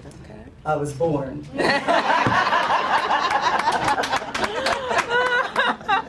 So when I say I am honored to be here, I mean it. That's what was happening for me in 1981. The other reason I'm here, and my remarks will speak to question number 2 about what we need to know, and I'm including myself in the we, what we need to know. To be very honest with you, I'm here because my ancestors have been speaking. I'm sorry I missed the ancestral altar work this morning. Partly it's because I'm not a morning person, and also because I had to finish my own altar work. Seriously, it's only been the last few months that I have been integrating ancestral work into my spiritual practice. I've been drawing a lot on the work of Malidoma Somé and Subonfu Somé, and they were from Burkina Faso, the Dagara tribe. So I found myself maybe 4.5 weeks ago feeling quite distressed with the state of things. And in this new ancestral practice, in front of my altar, asking, what the fuck is going on? Yeah. Y'all got to help me understand what the hell is going on. Yeah. Because there are things I understand and there's much that I do not. And so they've been talking and connecting me to folks. People have been sending books in the mail. You know, I get texts in the morning, you know, from new friends and old friends, and conversations that are being created. And so I'm sharing some of what I have been learning. I'm a critical race Black feminist scholar. I am not anyone, you talk about eyes glazing over, talking about the oligarchies. Like, I understand critiques of oligarchies and class warfare. I understand that. But when Bernie would be talking about, we got to get the oligarchs, my eyes would glaze over. I do not care about Silicon Valley in particular. I don't even like San Francisco. I hope y'all had a good time at the book event. And my wife would be upset because she's from the Bay Area. Listen, so what I'm sharing with you is like, I've had to read a lot of stuff I don't like to read. A lot of these tech bro fascists, they're into like Lord of the Rings, you know, and I'm into sci-fi. We'll talk about Octavia Butler, but I don't care about no Lord of the Rings. They're all obsessed with this. Even some of the names of the companies that are behind and profiting from the current authoritarian techno-fascist takeover, Palantir, co-founded by Peter Thiel, that is named after some Lord of the Rings bullshit. So we're going to get into it, and with Octavia, right, in the midst of our reflections, and that part is there too, for many reasons, but one, because of Loretta's reminders, constant reminders that we are not just here to talk about what we're fighting and what we're facing, but about the imagination and the vision that we have. And Octavia's work has been so formative for so many of us. Did anyone have a chance to meet her? I never had a chance. Okay. To be in her presence on a physical plane, but I've been in her imagination. We'll come to some of what I think is important from her work that we can think with. So a couple of things about that I want to highlight about this techno-fascist takeover. I think there are several reasons why we need to know certain names and certain aspects of their agenda that I think are not well known. One has to do with the scope of what their nightmarish vision entails.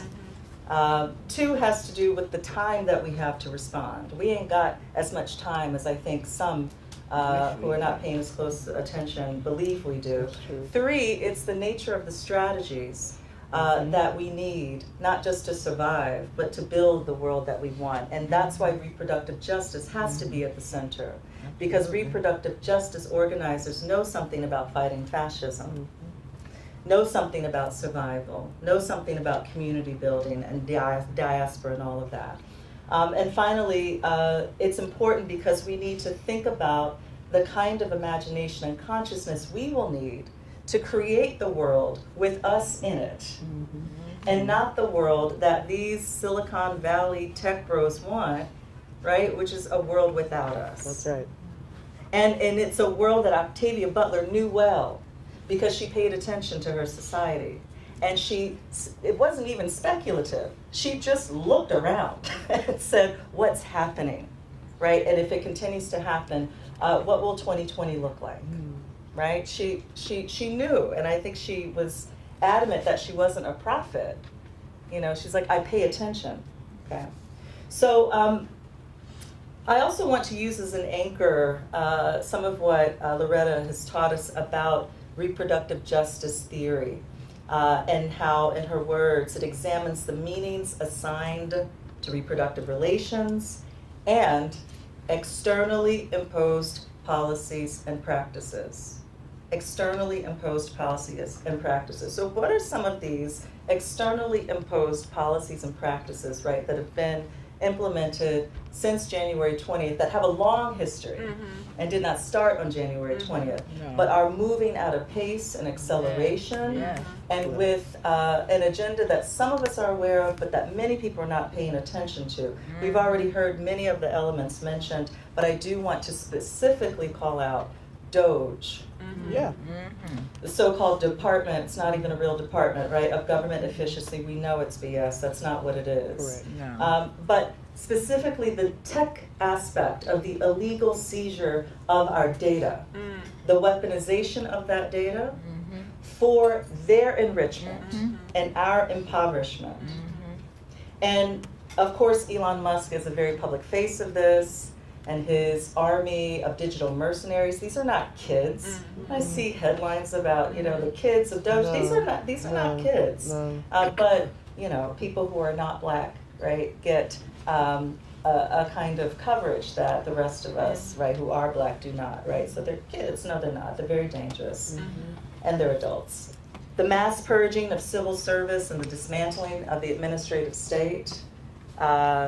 The all-out war on human rights here and abroad, the weaponization of federal grants and targeted attacks on educational institutions, historical erasure, but also the removal of women and Black people and people of color from positions of leadership. Now the institutionalization of a new McCarthyism, not just banned words and banned books, but banned research and fields, particularly fields that can be associated in any way with DEIA and misinformation about that. And the A needs to be said, right, as disability activists remind us, because they're facing an all-out war on disabled persons, and the dismantling of any kind of protections is a part of this agenda. The scapegoating of trans people and this dehumanization of trans people that's being used because of its popularity. The popularity of transphobia, used as a kind of Trojan horse to seduce people into giving up their own human rights without realizing that that's what they're being invited into.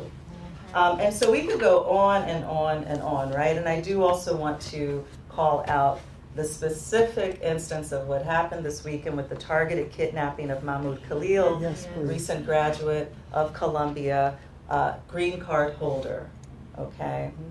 Steve Bannon, one of the architects of the MAGA movement, has publicly said, right, in a recent interview with the New York Times, but that the goal is to flood the zone, to overwhelm us with these, daily, this onslaught of horrific news, of these policies, right, and ideologies that are being enacted at a dizzying pace. So in the rest of my remarks, I want to contextualize some of this in connection to the rise of a new iteration of fascism, as well as the influence of something called, some of you may be familiar with, the neo-reactionary movement. The neo-reactionary movement. This is something I was not familiar with until quite recently. Show of hands, has anyone in the room heard of or read of a motherfucker named Curtis Yarvin? Only because of Loretta. Okay, yes. A few of you, right? Most of you have not. Most of us have not. In conversations I've been having with colleagues and friends like Loretta and others, realizing that most of us had not heard of Curtis Yarvin. We need to know who this mofo is. Okay. Because he is the man behind Project 2025. He is the man who has been what some call the house philosopher of this right-wing anti-democracy movement that has swept Silicon Valley in its grip. We need to know not just his name, right, but some of the agenda he's been publicly writing about for a couple of decades. And I want to clarify what I mean by this term in the title of techno-fascism. In her study of Japanese modernity, Stony Brook historian Janice Mimura defines techno-fascism as, quote, a new form of authoritarian rule in which the totalist state is fused with the military and bureaucratic planning agencies and controlled by technocrats. Controlled, right, by these technocrats. What was her name again? This is Janice Mimura, M-I-M-U-R-A, historian at Stony Brook University, which is where I worked for 13 years before coming to Smith. So as a concept and framework for understanding power, techno-fascism helps us understand why Elon Musk is now the face of the White House. Yeah. Some of you may have recalled, did you see Elon on a stage, I think it was on the inauguration day, wearing a black baseball cap, I mean, we've seen him in a lot of places, and he said, I'm dark MAGA. Dark MAGA, yeah. Yeah. I was like, what the hell is dark MAGA?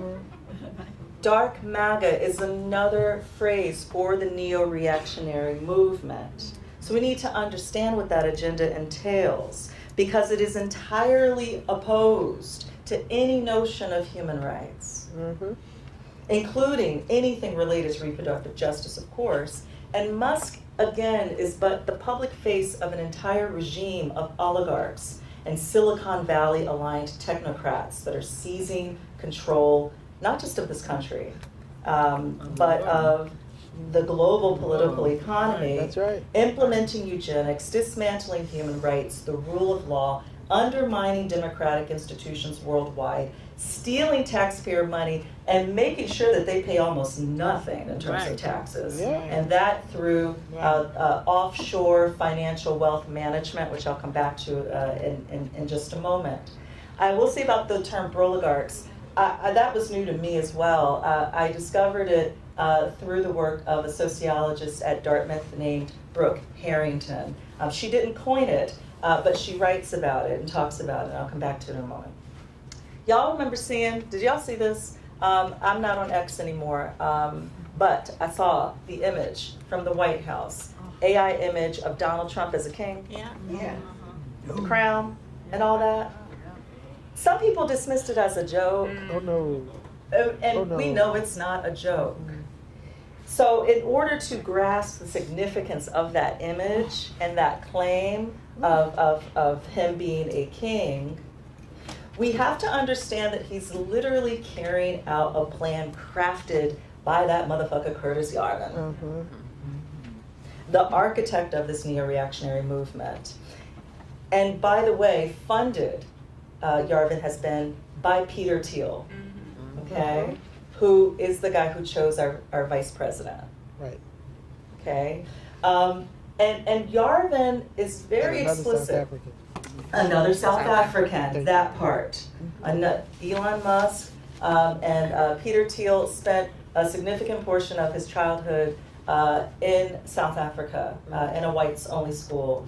And so Yarvin has been very explicit, and the neo-reactionary movement dudes are very explicit about wanting to replace democracy with a dictatorship, a dictatorial monarchical rule, essentially by a CEO president. So when we see Musk and Trump together, this is Yarvin's vision.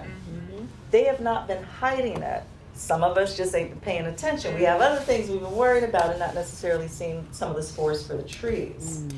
So Yarvin was known, he's been quite in the shadows, but there have been some recent high-profile pieces on him in the New York Times and the Guardian, other Nation, there's been some coverage of him. Gil Duran is a journalist, a San Francisco-based journalist, who was a comms director for Kamala Harris when she was a senator. He's been writing over the last year and a half, 2 years, increasingly about this network of oligarchs and their role in undermining our democracies and very basis of human freedom. But so he's been in the background, but he was initially known to his acolytes by his blogger name of Mencius Moldbug. Like the fact that I even have to say those words, like, why do I have to say? Because we need to be able to find his writings and understand what this man is saying. It's still public. And so for decades, he had been writing under that alias about the plan for destroying democracy as we know it and installing monarchical rule. He also embraces the idea of slavery as being a good thing for Black people. What to do with poor folks? He jokes about turning them into biofuel. Okay? In writing about his roadmap to dictatorship for a second Trump presidency, Yarvin wrote the following: American voters have only one realistic option. They need to elect a president who clearly states his intention and preparedness to take over the entire American government. You remember Trump saying, dictator on day one? Right. It was a campaign promise, right? Yeah. Yarvin continues, the first job is to entirely liquidate the old unconstitutional administrative branch, not to reform the state, nor to eliminate the state, but to replace the state while it's still running without turmoil or disorder. Does this sound familiar? Mass firings of civil servants. Part of what we're seeing with the purge of civil servants and federal workers is the implementation of what Yarvin called, he had an acronym, RAGE, Retire All Government Employees, as an essential step to implementing this monarchical rule by a billionaire CEO dictator, okay? And the pace is important because in his vision, the goal is to move as quickly as possible. Just to bring it home to education, for example. We're seeing, of course, now reports of 400 million taken from this institution, 200 million, I think Johns Hopkins, just lost, if I'm not mistaken, 200 million, something along those lines, if not more, it could be more. Defunding higher ed, a defensive pose trying to stay out of the firing range of this is not going to work, because what they're trying to do is not just come after DEI or come after certain institutions, but the most extreme version of Yarvin's vision is to eliminate higher education as we know it, to actually eliminate it. In one of his writings, he wrote that his goal was to eliminate Harvard, and Harvard is just representing higher ed and elite higher ed, by April following the inauguration. Wow. They're not going to be able to do that by April, but that gives you a sense. Do it. Right? Shoot for the stars, maybe get the moon is what they're trying to do, right? Shoot for April, maybe by the end of the year, maybe into, the idea is they're trying to move extremely quickly. Okay? So they're aiming for the wholesale destruction of higher ed as we know it. And by the way, when I said that he joked about turning poor people into biofuel, he also jokes about killing professors. So we are dealing with a degree of inhumanity and a nightmarish imagination. A lot of these guys watched some of the same sci-fi films that some of us did, read some of the things that we did. And I'm a huge fan of The Matrix, by the way. The Wachowski sisters. I love The Matrix. I watched The Matrix and I thought, my goodness, what a fascinating reflection on identity, the meaning of human freedom, our relationship to technology, and how to overcome a dependence. And these motherfuckers watched it and said, yeah, let's do that. Yep. Let's turn human beings into batteries, you know? So that's why we need a Butlerian imagination and not a Elon Musk, Peter Thiel imagination in order to create a future with us in it. There are a number of commentators, I'll close in a moment, but I'll say there are a number of commentators that I deeply respect who frame this current moment as a return to segregation. And to a certain degree, this is not incorrect. Christopher Rufo, another one of these leaders of this anti-democracy movement, very recently, I think just this week, did an interview where he openly said the goal is to reverse the Civil Rights Acts. And this is something that he'd been saying on social media months prior. But I actually think it's a mistake to imagine that the techno-fascists and anti-democracy extremists that we're talking about today and that have seized control of the country are primarily motivated by a desire to resegregate this country. While these techno-fascists are clearly implementing white supremacist, xenophobic, sexist policies along with class warfare, their primary goal, and the primary goal of this anti-DEI authoritarianism is not segregation. If we take neo-reactionary movement writings seriously, their aim is to replace democracy with fascist monarchical rule. Their goal is total human enslavement to corporations. Yep. Total human enslavement to corporations. And of course, some of us will be among the first targeted. But they're not stopping with us. They're not stopping with us. So resegregation is just a stop on that train. And explicit white supremacy and patriarchy and transphobia and xenophobia are being used to make this techno-fascist future and present seductive to the masses. So the bottom line is this. Billionaire extremists in the tech industry are weaponizing racism, sexism, transphobia under the guise of pushing back against wokeness. The goal is to destroy the very idea of the human, not just human rights, the human. To destroy our understanding of our interconnection, not just with each other, but with the environment. This earth that they want to fully exploit so that they can go and colonize Mars. In her recent book, Offshore, Brooke Harrington, the sociologist I mentioned earlier at Dartmouth, frames these developments in terms of a new form of colonialism. She draws upon Aimé Césaire's concept, right, of the imperial boomerang, and unveils how oligarchs and corporations have set about dismantling democracies globally, creating a political economy of lawlessness and exploitation by shielding almost all of their wealth from taxation and regulation. I asked him, I had a keynote in Philly last week, and I asked my Speakers Bureau to route me through New York so I can get my hair did. I'm new to this area, and I don't know, I need to go back to New York, get my hair done, okay? So I asked my hairdresser, I was like, girl, have you been paying attention? And what do you think is going on? Because my stance is not to be the one who's going to tell somebody what's going on. I was sure I had something to learn from my hairdresser. A black woman, by the way, in case you didn't realize. And she said, she paused a long time. She paused. She took a breath and she said, they're trying to control everything, but they also want to be liked.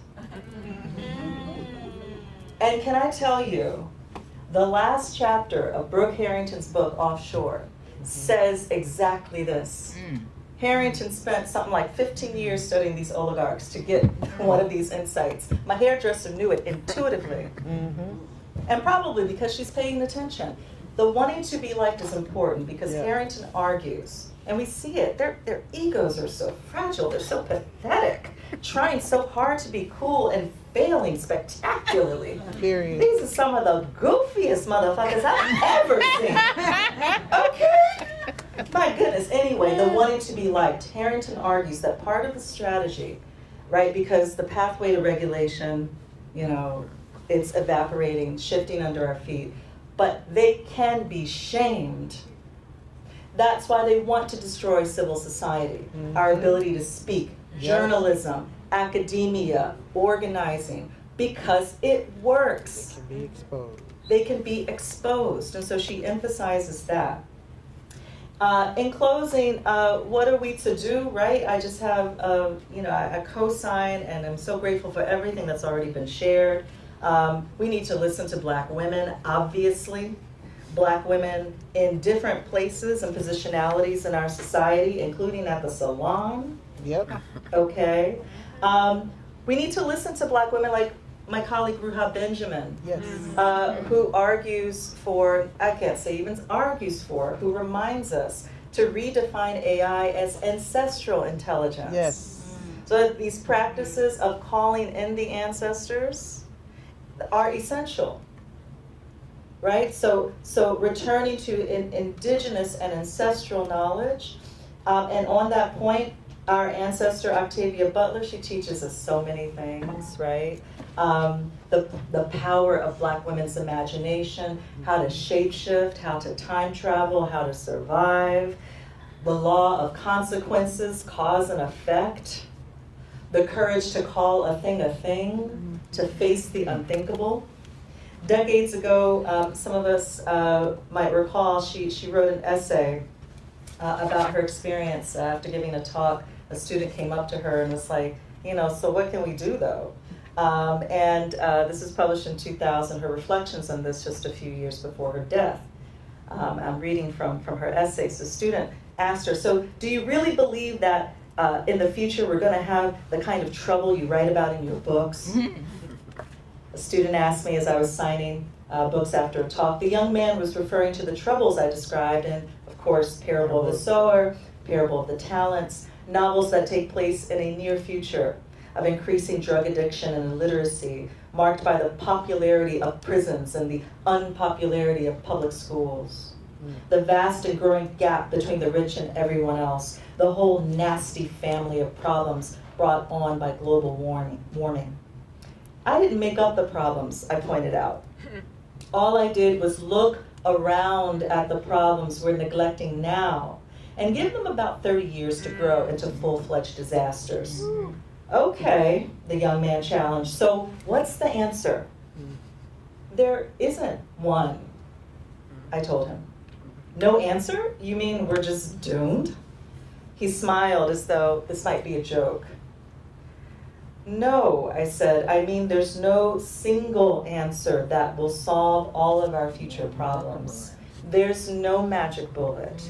Instead, there are thousands of answers at least. You can be one of them if you choose to be. Thank you.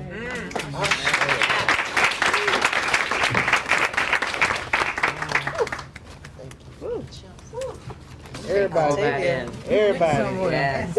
We Yes. went somewhere. Yeah, we did. We did Yes, go we did. somewhere. Thank you all. The floor is now open, and we are right on time. Who said that? We are right on time. Yes. You know the questions, and I guess we'll share some of the mics we have up here. I can come to you. I can take a volunteer or two to keep a mic in a certain section, so I don't have to, you don't have to wait for me to get from one end to the other. Thank you so much. They're trying. They won't win. And the questions again, what do we know? Right? And the second one, what do we need to know? And who most needs to know?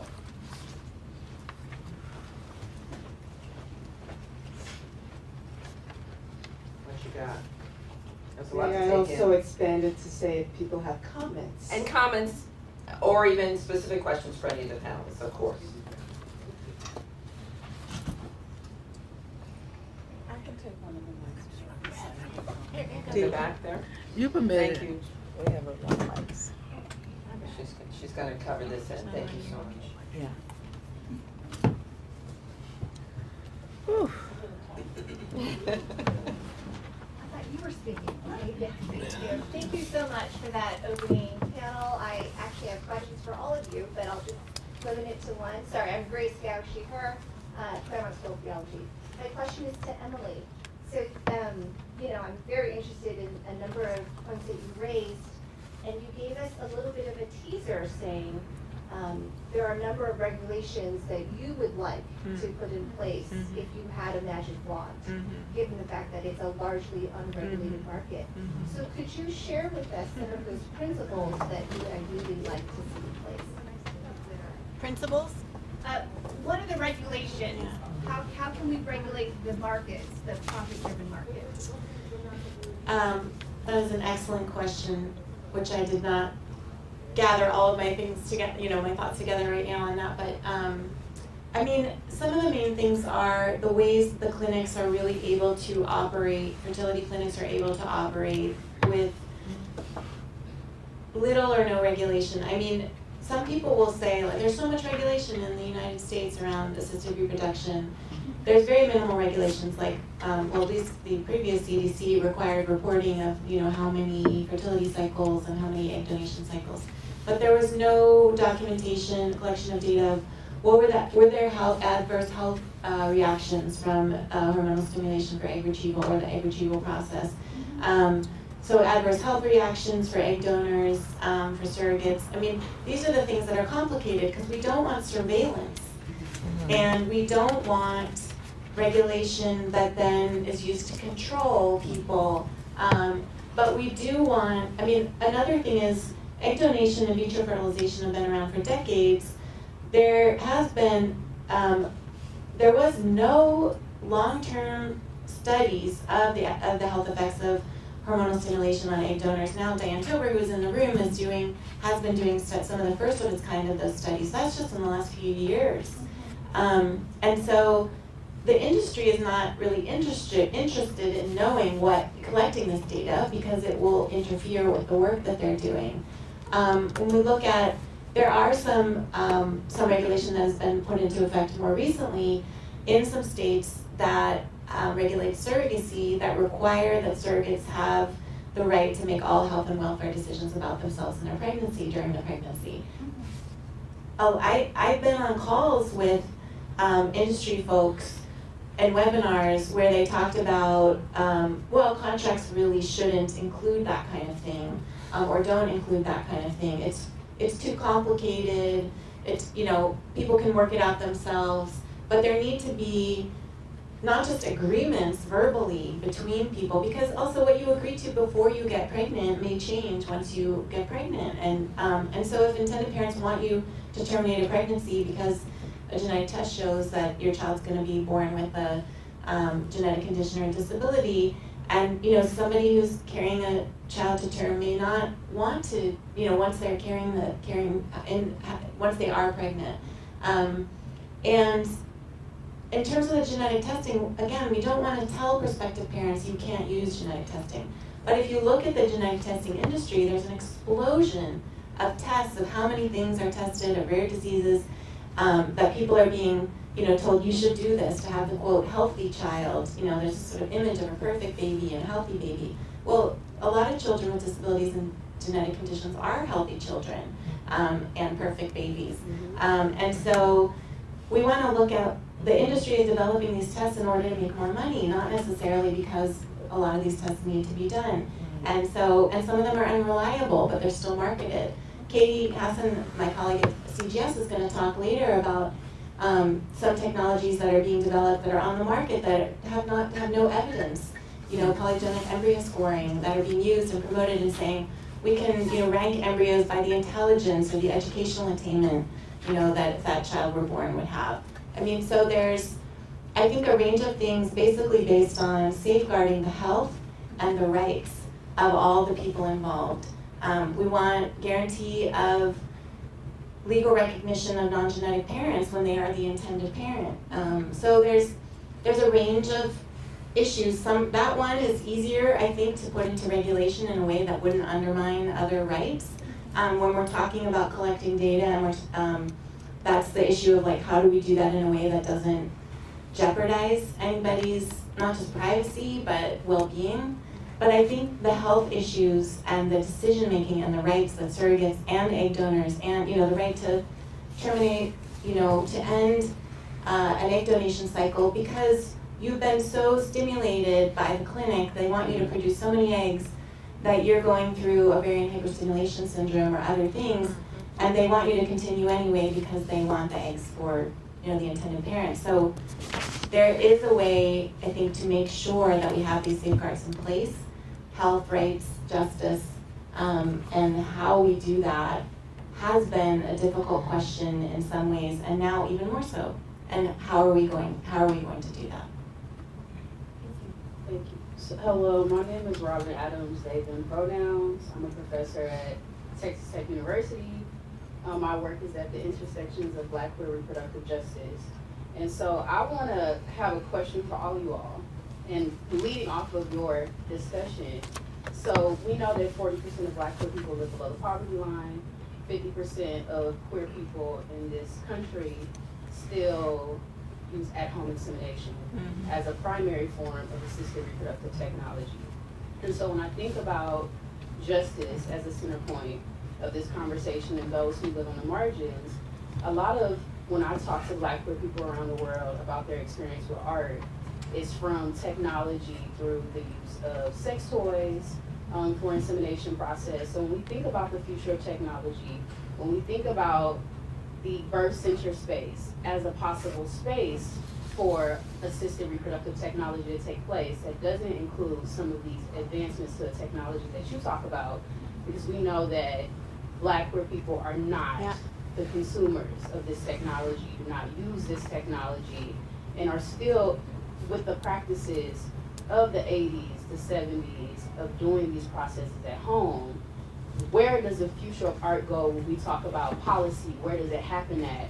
When I think about the work that is discussed in terms of what's happening in the continent of Africa, that's happening in the neighborhood communities, where this kind of birthing process is happening, where do we go now? Like, how do we ground this back into those who are living at the margins and how they want to form families? What do those policies look like? What do those places look like, and those policies that support birthing centers, support the spaces outside of the healthcare system?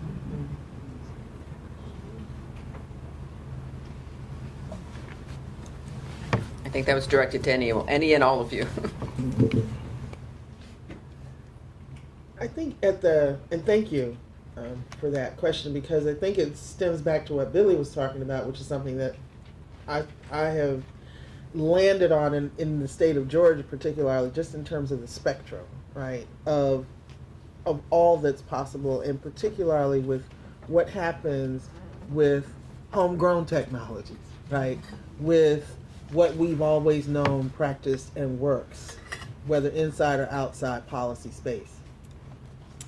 And it seems and sounds to me like it is exactly in alignment, just in a time warp kind of situation, with where we are around home birth and birthing choices. Very much the same way. Trying to fight now against policies that have been enacted to exclude lay midwifery, to exclude doulas, to exclude the ability to make a decision about when, where, and how I want to give birth, and making sure that there are policies and systems in place to support my decisions. That to me seems like that's exactly where we are and are not moving as much in the assisted technology and reproductive technology space. Fertility justice is something that's brand new and old as dirt at the same time, right? And so from a movement perspective, I think that acknowledging that and then organizing within that acknowledgement would be a different alignment that's necessary. I don't know if that made any sense. I just want to add one thing. Can I add one thing? Another thing we need to look at that's going on is the closing of hospitals that serve marginalized people, poor people, and then the building of extra wings and all on the hospitals that serve the rich white folks. Yep. We need to look at that. We also need to look at the Catholics who are part of this movement, fascist movement, taking over hospitals and medical practices. So that, you know, if you have, I always say to young women now who are pregnant, know where you are planning to deliver your baby and who's going to be the decider in case something happens. Is it going to be the institution? Is it going to be your doctor? Is it going to be you? You and your partner or whoever? You know, who's doing that? We got to look at all these factors. And they're closing down hospitals where people need them quickly as they can. We witnessed the Cardiac Hospital just being shut down, bam, in Boston. And people need to work and people need that care. And so those are the local, everything starts locally. So people need to look at what's happening in your own community and where you can get involved and make those changes.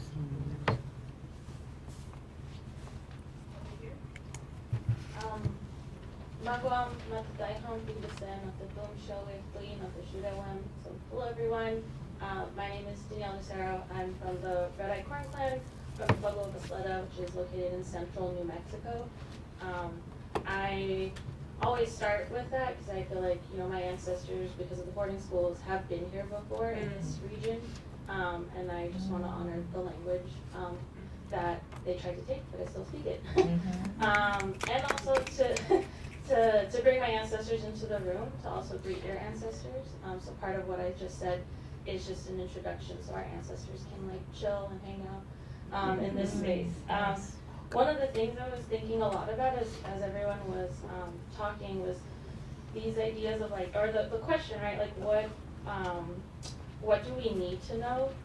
And so one of the things I've spent a lot of time, I am an assistant professor at Dartmouth. I'm in the Native Studies department there. And I have a lot, we're in the woods as we are here, so I spend a lot of time just like reading and like really like working with the students. And we have a really high population of Native students. And I teach a class on indigenous perspectives of reproductive justice. And so one of the things that we spend a lot of time talking about that I want to bring to this space is the way like augmented humans, or the way genetically augmented humans are something that tribal nations have already been dealing with for many years. And so that there's actually a lot to be learned about how to navigate these practices and these policies from our tribal communities, because we have had to adapt our approaches to belonging and tribal enrollment specifically when people are using assisted reproductive technologies to have children that can be enrolled in tribal nations. And so this is folks that are intentionally going to certain sperm banks to seek sperm that has a quote-unquote 1/4 Pueblo or 1/4 Native American blood quantum that then qualifies that child to be enrolled, right? So that these are not new, right? There are this has been happening for about 15, almost 20 years, and so there are some tribal nations, I can think of a few in California, who have had to adopt policies in their tribal constitutions to make space for augmented humans in that way. And the same thing, there's probably more research on this. I can think of one person, we spend a lot of time talking about this, in Canada, that is also dealing with the new human tribe is how it's been phrased. And so I think that is one really interesting place that we can turn to look and think through. And the other part is like, we as, like my community, like, it feels as though we're thinking through these assisted reproductive technologies in a silo. And so trying to break through that silo of what is out there, what is written, how do we address this? Because it is not a new technique, right? Like the Spanish married Pueblo women was fundamentally about acquiring land, right? And so non-native parents choosing to have a native child through assisted reproductive technology is about acquiring more land, right? Like this is the same logic. And so I think about how we're moving towards this direction, and some of the work that I've been thinking about is also what then can we do to take ownership of the assisted reproductive technologies. And so one of this like super sci-fi kind of like, it's not that far though, but idea that I've been talking about with some colleagues in Canada is that tribal nations having like instead of a tribal membership, right, instead of it being this reliance on blood quantum or lineal descent, which is just blood quantum and a fancier dress, like is the use of gene mapping. And what would it look like if you had a genetic marker that then gave you enrollment, right? So these are these are the things that tribes are starting to think about, especially in Canada, about how to determine who is kin and who belongs. And so that was something that I wanted to bring into this space, and also some of the work that we've been looking at on like sheep patriation, right, is also rematriation. And so looking at how do we return to our land, our culture, our people, our languages, that is not focused on the patriarchal undertones that exist even within repatriation, right, but is about rematriating. And so I didn't have a question, but I just wanted to bring that into the space because I think this is a rare opportunity for me to think through a lot of these things. So thank you so much. I like that better. Can I really quickly ask a follow-up question? Oh, yeah. Thank you for that. Can you help me understand augmented human? Can you define what that means for all of us? Thank you. Yeah, it's designer babies. Yeah. Yeah. Some people have written it, like about it as like augmented or like I was like, this is a complicated thing, but like genetically optimized or genetically pristine, and pristine just means like unenhanced. Yeah. So.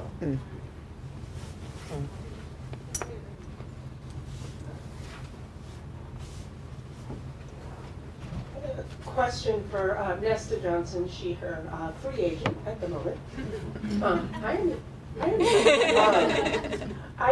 For Dr. Fleming, but also everyone, we see what's going on with this effort to sort of dismantle the state, the federal government.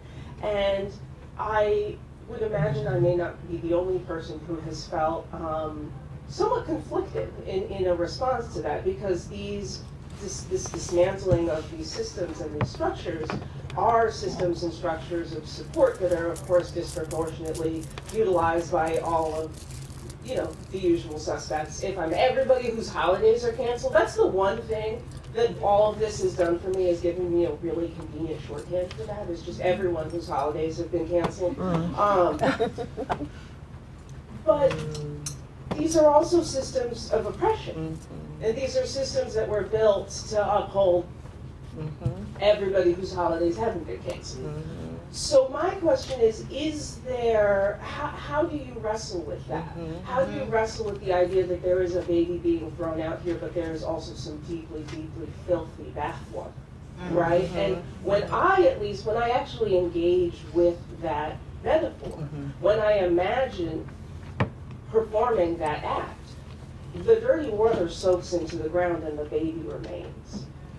So I just wonder whether folks see a possibility that further down the road, the dismantling of these systems could leave space for something new and better to be constructed. You have to. Yeah, I feel that deeply. In part because I've spent a lot of time in that kind of meditative space and also writing about that. Prior to this historical moment, I mean, and I mean that in a number of ways. First, the feeling of conflict around, well, things are crumbling, but some things need to crumble. Also thinking about James Baldwin and others. Even Malidoma Somé, who I mentioned earlier in some of his writings. I mean, anyone who has a certain kind of, not just political, but historical sensibility understands that part of what we're seeing in this moment of dismantling is, I don't know if everyone will agree with me, but I think there's a certain inevitability to some of it. Yes.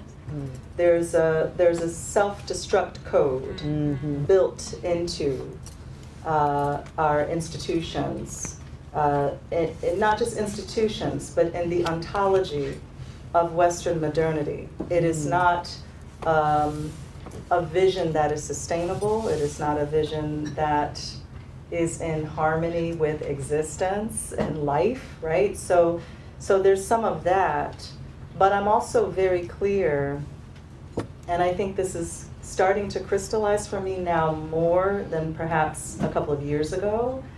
For me, there's also this sense of, yes, possibility of what one can create in the context of that transformation, but also real clarity around, we can't have these motherfuckers be the one who impose the new world they want. Right. And it's that part that I think is so essential. And, we could have a whole nother conference about like how fascism is embedded in Western concepts of democracy.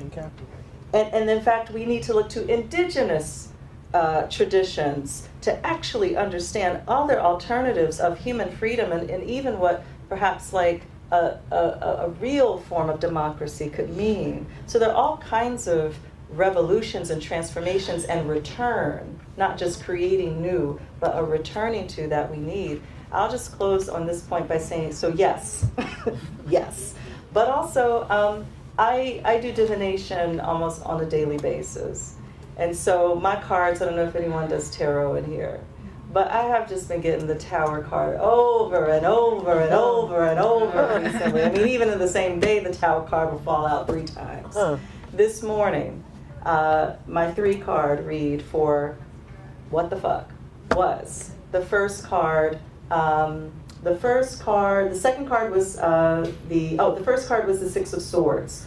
For anyone who knows that card, it shows someone in a boat coming from a stormy, horrible situation and going towards the light. And in the boat, they're almost like refugees. And there's a movement, and someone has like whatever they call those sticks you put in the water. But part of the staff or yes, the oar? Yes, the oar. But part of that imagery is going deep under the surface in order to move forward. The second card was the Tower again, and the Tower is all about an almost inevitable period of, yes, transformation, but also destruction and chaos, but also the opportunity that is inherent in that. And the last card, like y'all just, because I get the combination of the destruction, the chaos, and in my readings lately I also get this. The last card was the Three of Cups. Some refer to it as the lesbian card, and I'm like, yes. But it shows three women drinking from cups, sharing in celebration and community. And so, yeah, that, I think my cards, kind of resonate with what I hear you speaking to. Oh, if we can get there soon. I got it. Thank you. Thank you. Hi, everyone. I'm Dr. Curtis. My question is also for Dr. Fleming. I think I missed something you may have said, but you were kind of repeating it just now. It's about in relation to reproductive justice futurism and the current state of the state, with what is externally imposed in forms of policy and practices versus those interior practices that you've been talking about with your altar and with your divination and intuitive knowing and Butlerian knowing. I'm just trying to understand kind of what that interplay is for action. So knowing that we don't want the people currently in power to impose the new, how do we use those interior practices that I've heard you speaking about to be, and maybe it's not about this word exactly, but as aggressive or as direct as the opposition is being? Like, is there any tangible strategy, or could you maybe share more about the strategies that you use that direct your action? Like, you've spoken about your altar, you've spoken about divination, and how do those get us toward the kinds of external policies that we may need to? Does that kind of make sense? Thank you. It does, but I'm not going to be the only one who answers this question. And I feel I know I have so much to learn, collectively. I hope that we can share with each other around this. So briefly, some of the practices that I mentioned, I'll say I'm part of my work, I write about spirituality. I have a co-edited book that came out a couple of years ago called Beyond White Mindfulness that I wrote with some colleagues.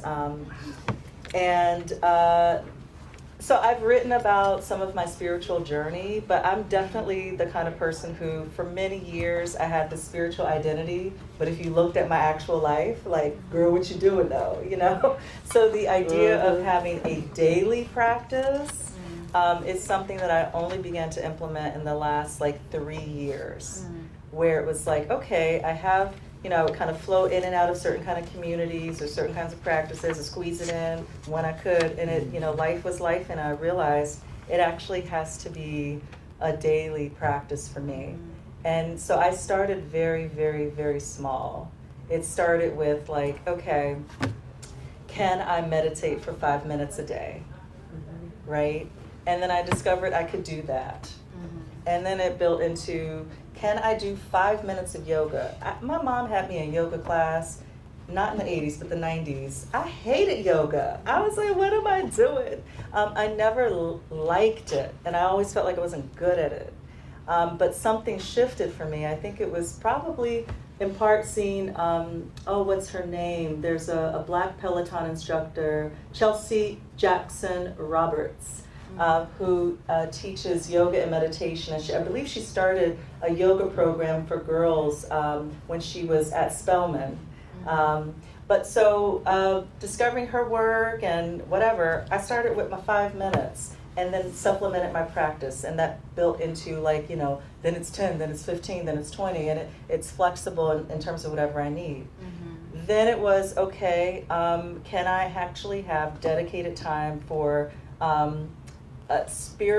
consulting spiritual wisdom traditions every day? And if I don't have time or energy to read, can I put on something I listen to while I'm doing the yoga, while I'm doing this? So building a daily practice. There's a book called Atomic Habits that has nothing to do with spirituality that my mom recommended that has been really helpful just for like building that out. But then the other part is community. And I have to be honest, I'm an only child. I am not a people person. And so, I grew up in a Pentecostal church. We had to run the hell out of there at a certain point, especially as a queer woman. Community is not something that comes naturally for me. And so I've had to learn, right, and build that. It's ongoing work, but it's something I became intentional about. How do I build community that also supports my spiritual life? And it's hard because you can think you share a similar spiritual perspective as someone and you're like, you crazy, or they're like, you're crazy. It's just because you're into the same thing doesn't mean you can actually be in a productive community. So it's a process and a journey. Divination, I'll end on this. It's my wife's influence. I grew up Pentecostal. I thought all that was the work of the devil. We were taught to be afraid of anything psychic or paranormal, even though my family's from Chattanooga, Tennessee, even though, mom has prophetic dreams and that just becomes part of somehow it coexists with the fear and the stigma of it. Different kinds of abilities actually being known in the family. It's something that I didn't try to make sense of, I was aware of, but it was kind of like, that's that stuff over there. My wife opened me up to healing some of that. And so, through different kinds of experiences, I came to kind of understand, wait, this stuff that I thought was just this might have happened, or how does it, no, it's real. The spirit world is real. So moving from I hope or I believe to well, actually the shit happened, or being able to share experiences with people where you're like, that actually happened. This is real, and we can learn about it. So that's some of what I bring to my daily practice, without which I don't know how I would survive. So, I'd love to hear others.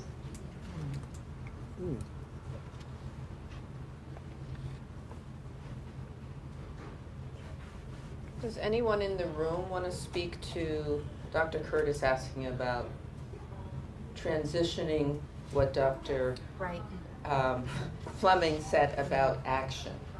And the community building, I think, will come from what you do of divination. But I think if I heard your question, it is, how do we move that towards deliberative actions? How are they connected? And I don't think that was just a question for Dr. Just to be clear, too, that is a question I ask. I think it's for all of us. The question, I think it might be one of the reasons we're here. No, but I mean specifically in the spiritual practice. No, I hear you. Yeah. But I guess what I'm asking is, are there examples people want to share in the larger space of this room? That's what I guess I'm hearing. In the back again. Robin Adams. Actually give the mic to Dr. Amber, because in our storytelling circles, we implement ancestral veneration when we go talk to Black women, Black folks about their experiences with birthing and living with HIV. And as one of the main facilitators and someone who's connected to that tradition, both through academic scholar and practice, I think they're the perfect person to talk about the integration of that work. Yeah. Dr. Robin and I do work together, so we're on the same team. I'm a little torn, so what I would say to Dr. Sydney into the room is, This is actually what my discussion is going to be about on the plenary I serve on tomorrow. So I'll go into details. I'm going to talk about Malidoma Somé and Sambuca Somé and some other scholars and what it looks like to integrate some of these Sankofa and Africana concepts into community care and work, and how we do that at the FPS Center. So if you're sticking around tomorrow morning, I'll go into detail on the plenary discussion. But to Dr. Robbins' point, this discussion, we talked about the emphasis on stories and storytelling. And one of the things that we do at the FPS Center, Dr. Stacy will talk about it a little bit more this afternoon, is our Livable Black Futures Project, which does facilitate community-based storytelling circles with an integrated and an intentional approach of having ancestral practices, including having the altar. So beginning the storytelling circles with having the participants call in the names of those people who they want to draw upon, setting an intention for what it is they want to get out of the storytelling circle each session, and then having grounding practices that we do as we go throughout the session, using the ancestral knowledge of our birth workers and our doulas to provide care in the moment, because we know, like, yes, there are doula services that you can do in the physical for birthing, for abortion, but there are also doula services you can provide for grief, for processing, for therapy as well. And so we enlist the skills of our doula workers to pull upon what they've learned in their training and their ancestral knowledge to bring that into the room also in the space. And so those are just a few things, but I'm happy to share more tomorrow during the discussion. Thank you. So there was some intention in how Loretta and Shalisa decided who would be in this space.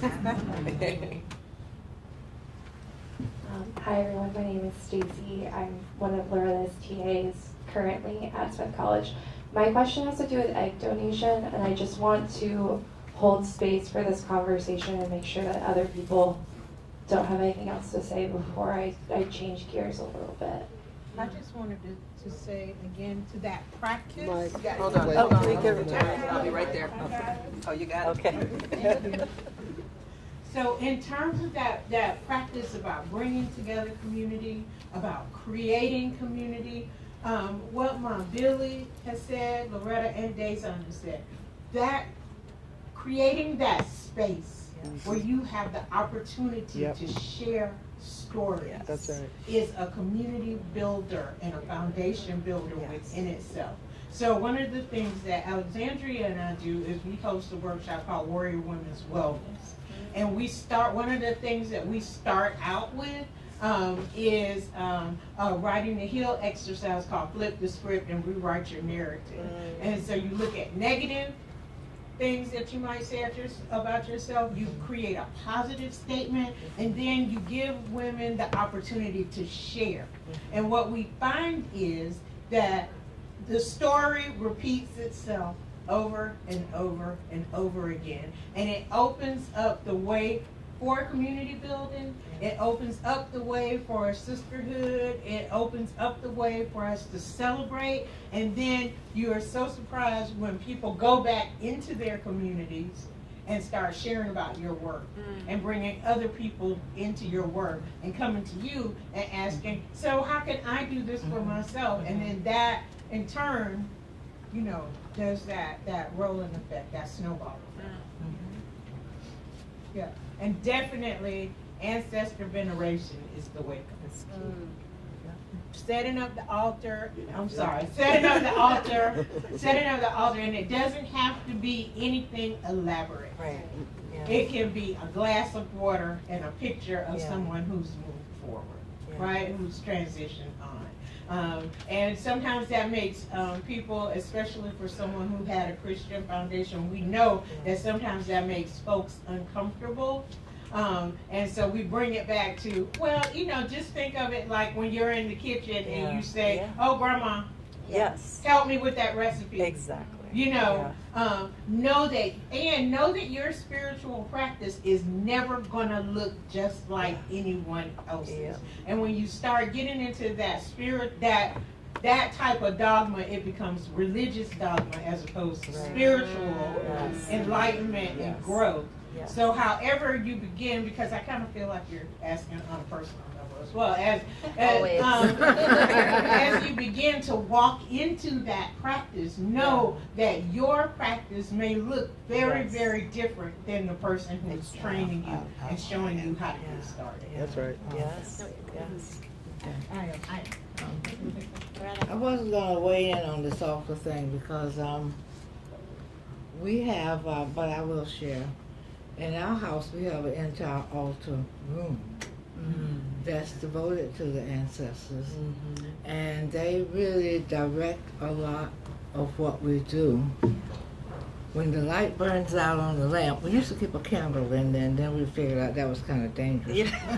And we also have cats, and we have one cat that could just jump over, even though it's upstairs, could get in there. Anyway, but when the light goes out, you know, it speaks to us of a difference. And we, my wife, Indina, is the keeper of the female ancestors for our families. And we just have a new ancestor who died a couple of Saturdays ago who has her wings.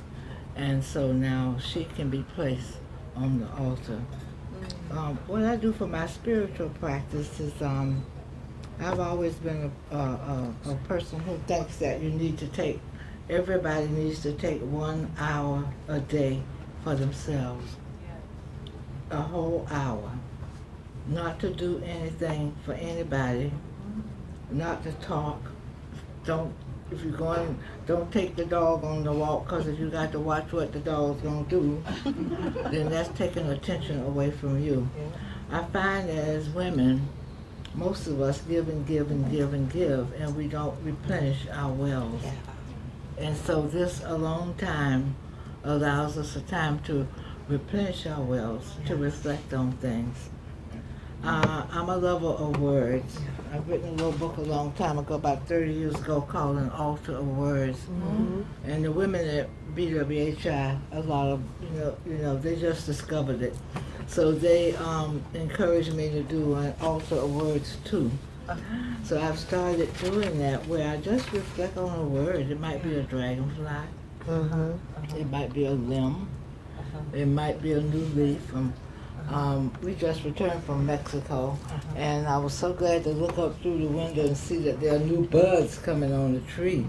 Oh my God, that means that winter might be passing by us. So just one day I'll write about that bud that I saw. And it kind of, that whole writing directs me. One last little secret thing I'll tell you I do that really got me through the building of the Black Women's Health Project. And not so much the imperative, because other folks were there when we did the name change, but you know, you get faced with problems when I know a lot of y'all EDs, you're wondering how you're going to make payroll. You're wondering how you're going to keep these folks with the money. You're wondering how this is going. A consultant I had many years ago told me that before you go to sleep, put together a committee. So if you're dealing with finance stuff, put together people who know accounting. They can be living, they can be passed on, they can be anybody. And so I worked Miriam McLeod Bethune, Sojourn the Truth. I worked all those sisters on whatever problem I had. You think of your problem, you put your committee together. You think of your problem. And I'll guarantee you, when you wake up in the morning, you'll know exactly what to do. I love it. Ashe. Yes, Ashe. Thank you for That's that. beautiful.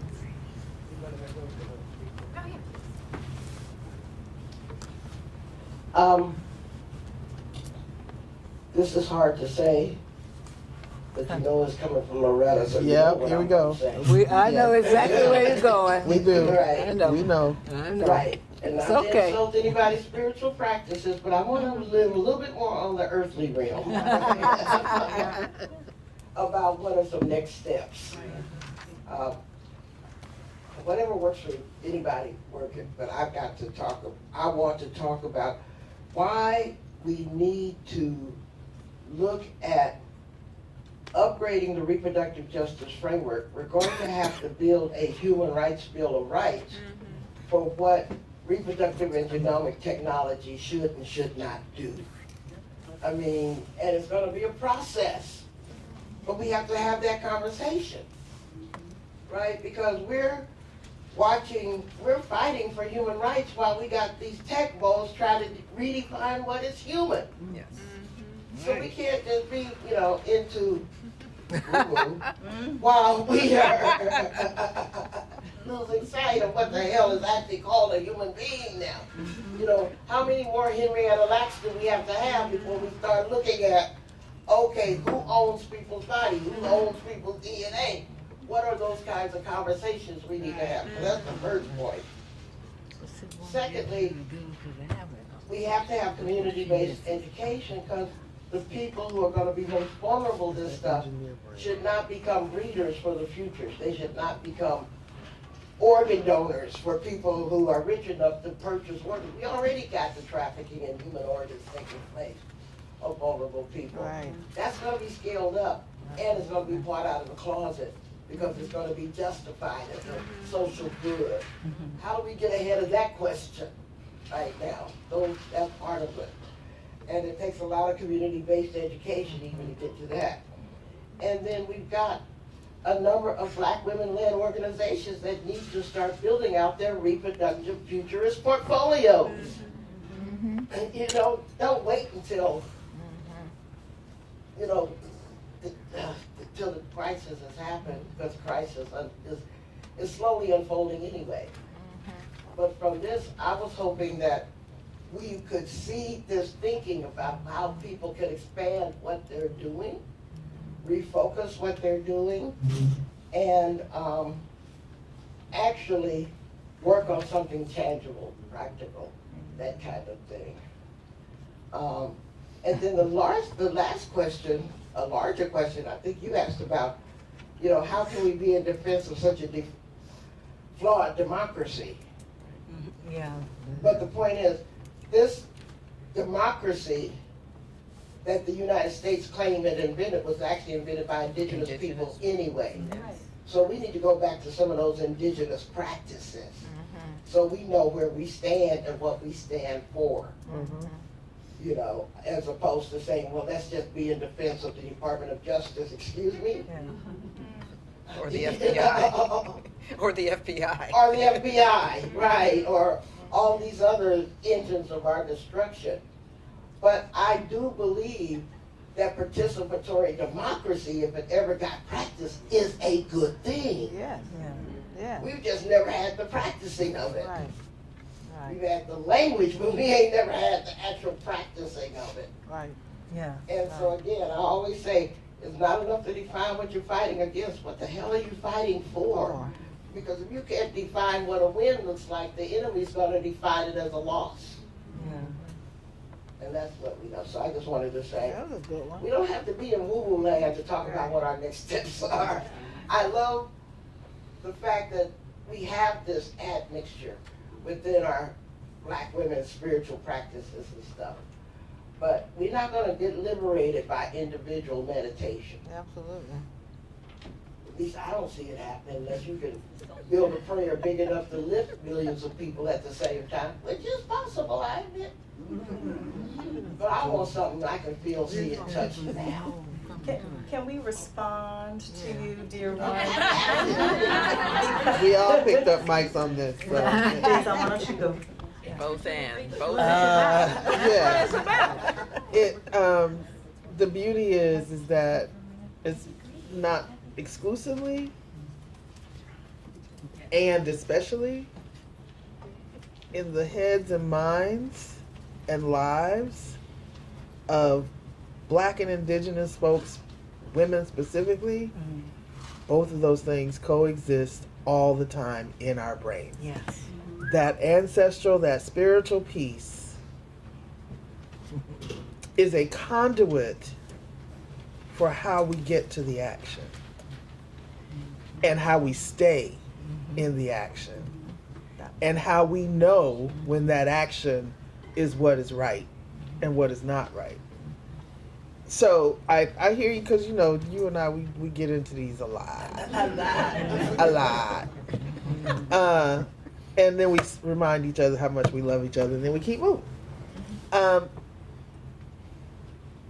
I don't make decisions about what to do without having tapped into that other piece first. And I don't decide whether that action was what I should have done, or what worked, or what did I win or did I not win, without tapping back into what that actually feels like and what my intuition is telling me.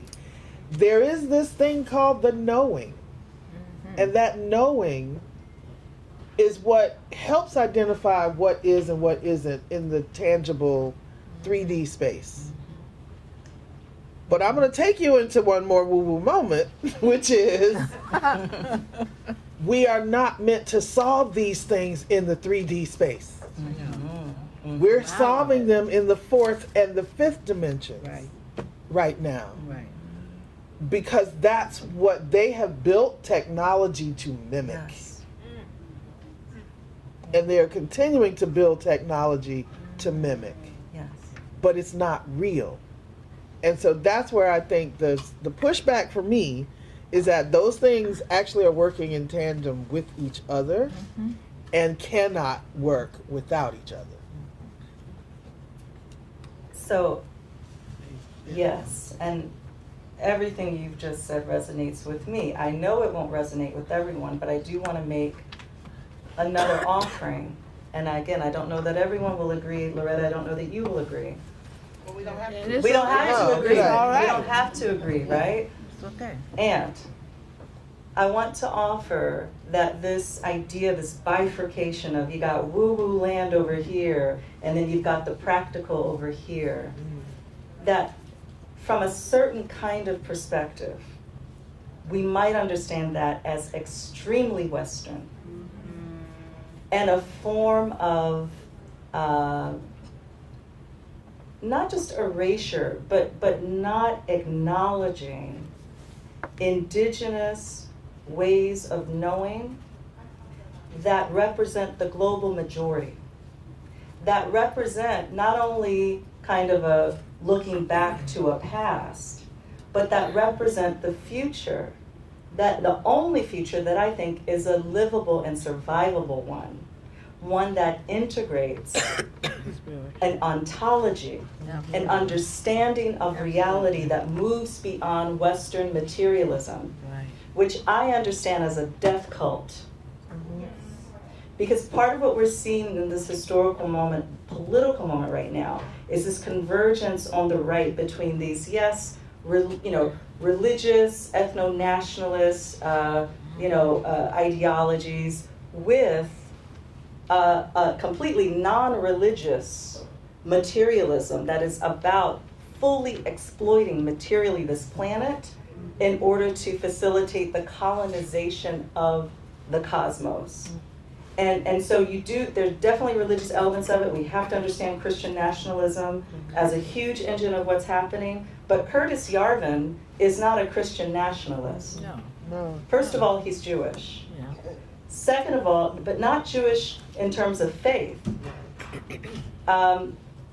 There's a whole host of these Silicon Valley techno-fascists that are not motivated by religion, or are motivated by religion in ways that Christians might not understand. Like, I don't think most Christians who are MAGA would actually understand Peter Thiel as a fellow Christian. Thiel thinks he's God. He thinks he's God, and not like in some woo-woo way, right? Yeah. But in a kind of denial of, all of that to say, I don't think it's either or. I totally agree that the internal work, this communal spiritual work, can be a part of how we seek guidance, how we stay in the work, and how we resist Western ontologies that tell us that to be a human is not to also be divine. Not in Peter Thiel's understanding of divinity, but in indigenous, non-Western understandings of divinity. For me, I'm interested in a future that includes that understanding of reality. And that's part of the work on a daily basis, where I step out of my material mode, which I step into every day, and I retreat into this other dimension that I call into being and that I acknowledge. I don't even have to call it into being, I just have to acknowledge it. Yep. So that's my take. All right. Amen. I think there was one more question there waiting, Well, yeah, I have a question. I just or comment. definitely wanted to make sure that the conversation was had, because we all know when I'm in these spaces, I'm not drawing on my ancestors. But Appreciate the honesty. So I guess where I'm coming from. So my name's Stacy. I'm Loretta Ross's teacher's assistant for reproductive justice. I'm a non-traditional age student here at Smith.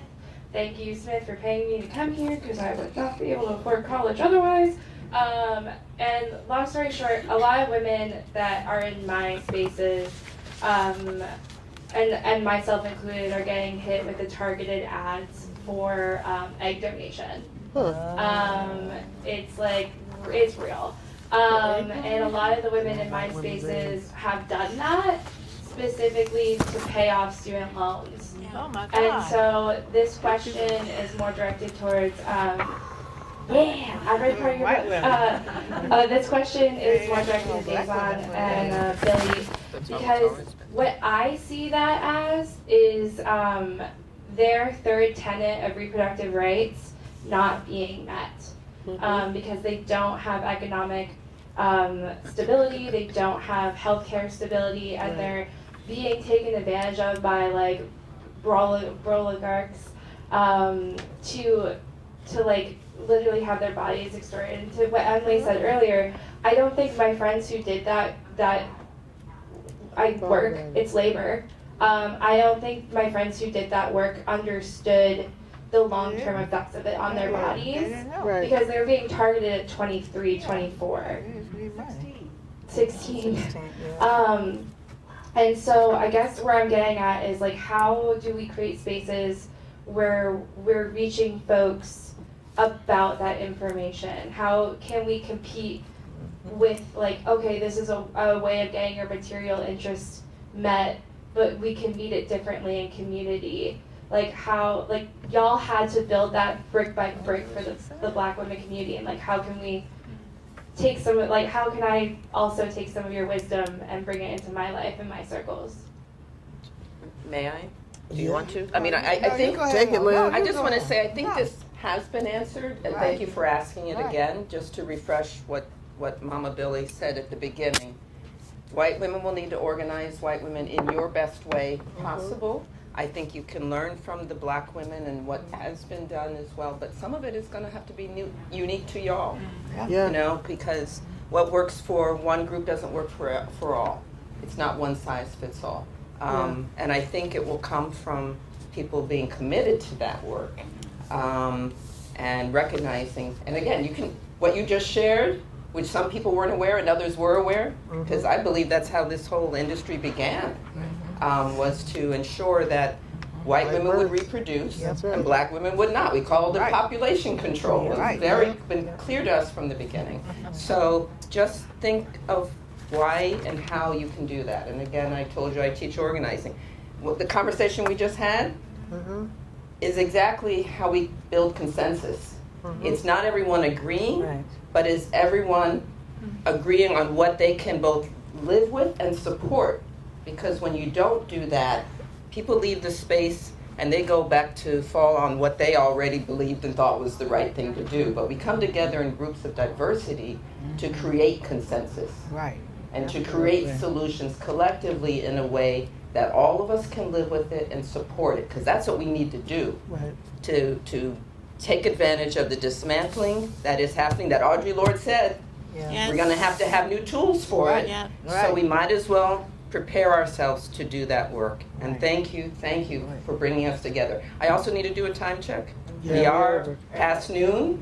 I'm supposed to have lunch. And I know others are going to speak, but I know, Diane, you're here. Diane. Yeah, I just want to say that that's something, that kind of organizing around getting more information to women who might be, women and people who have ovaries who might be considering egg donation, is something that is happening. It's happening with donor conceived people. It's happening with egg donors in the We Are Egg Donors Facebook group, for example. And it's happening with even intended parents who want to find best practices if they are going to use a donor so that the donors are not harmed. But I'd be happy to talk to you.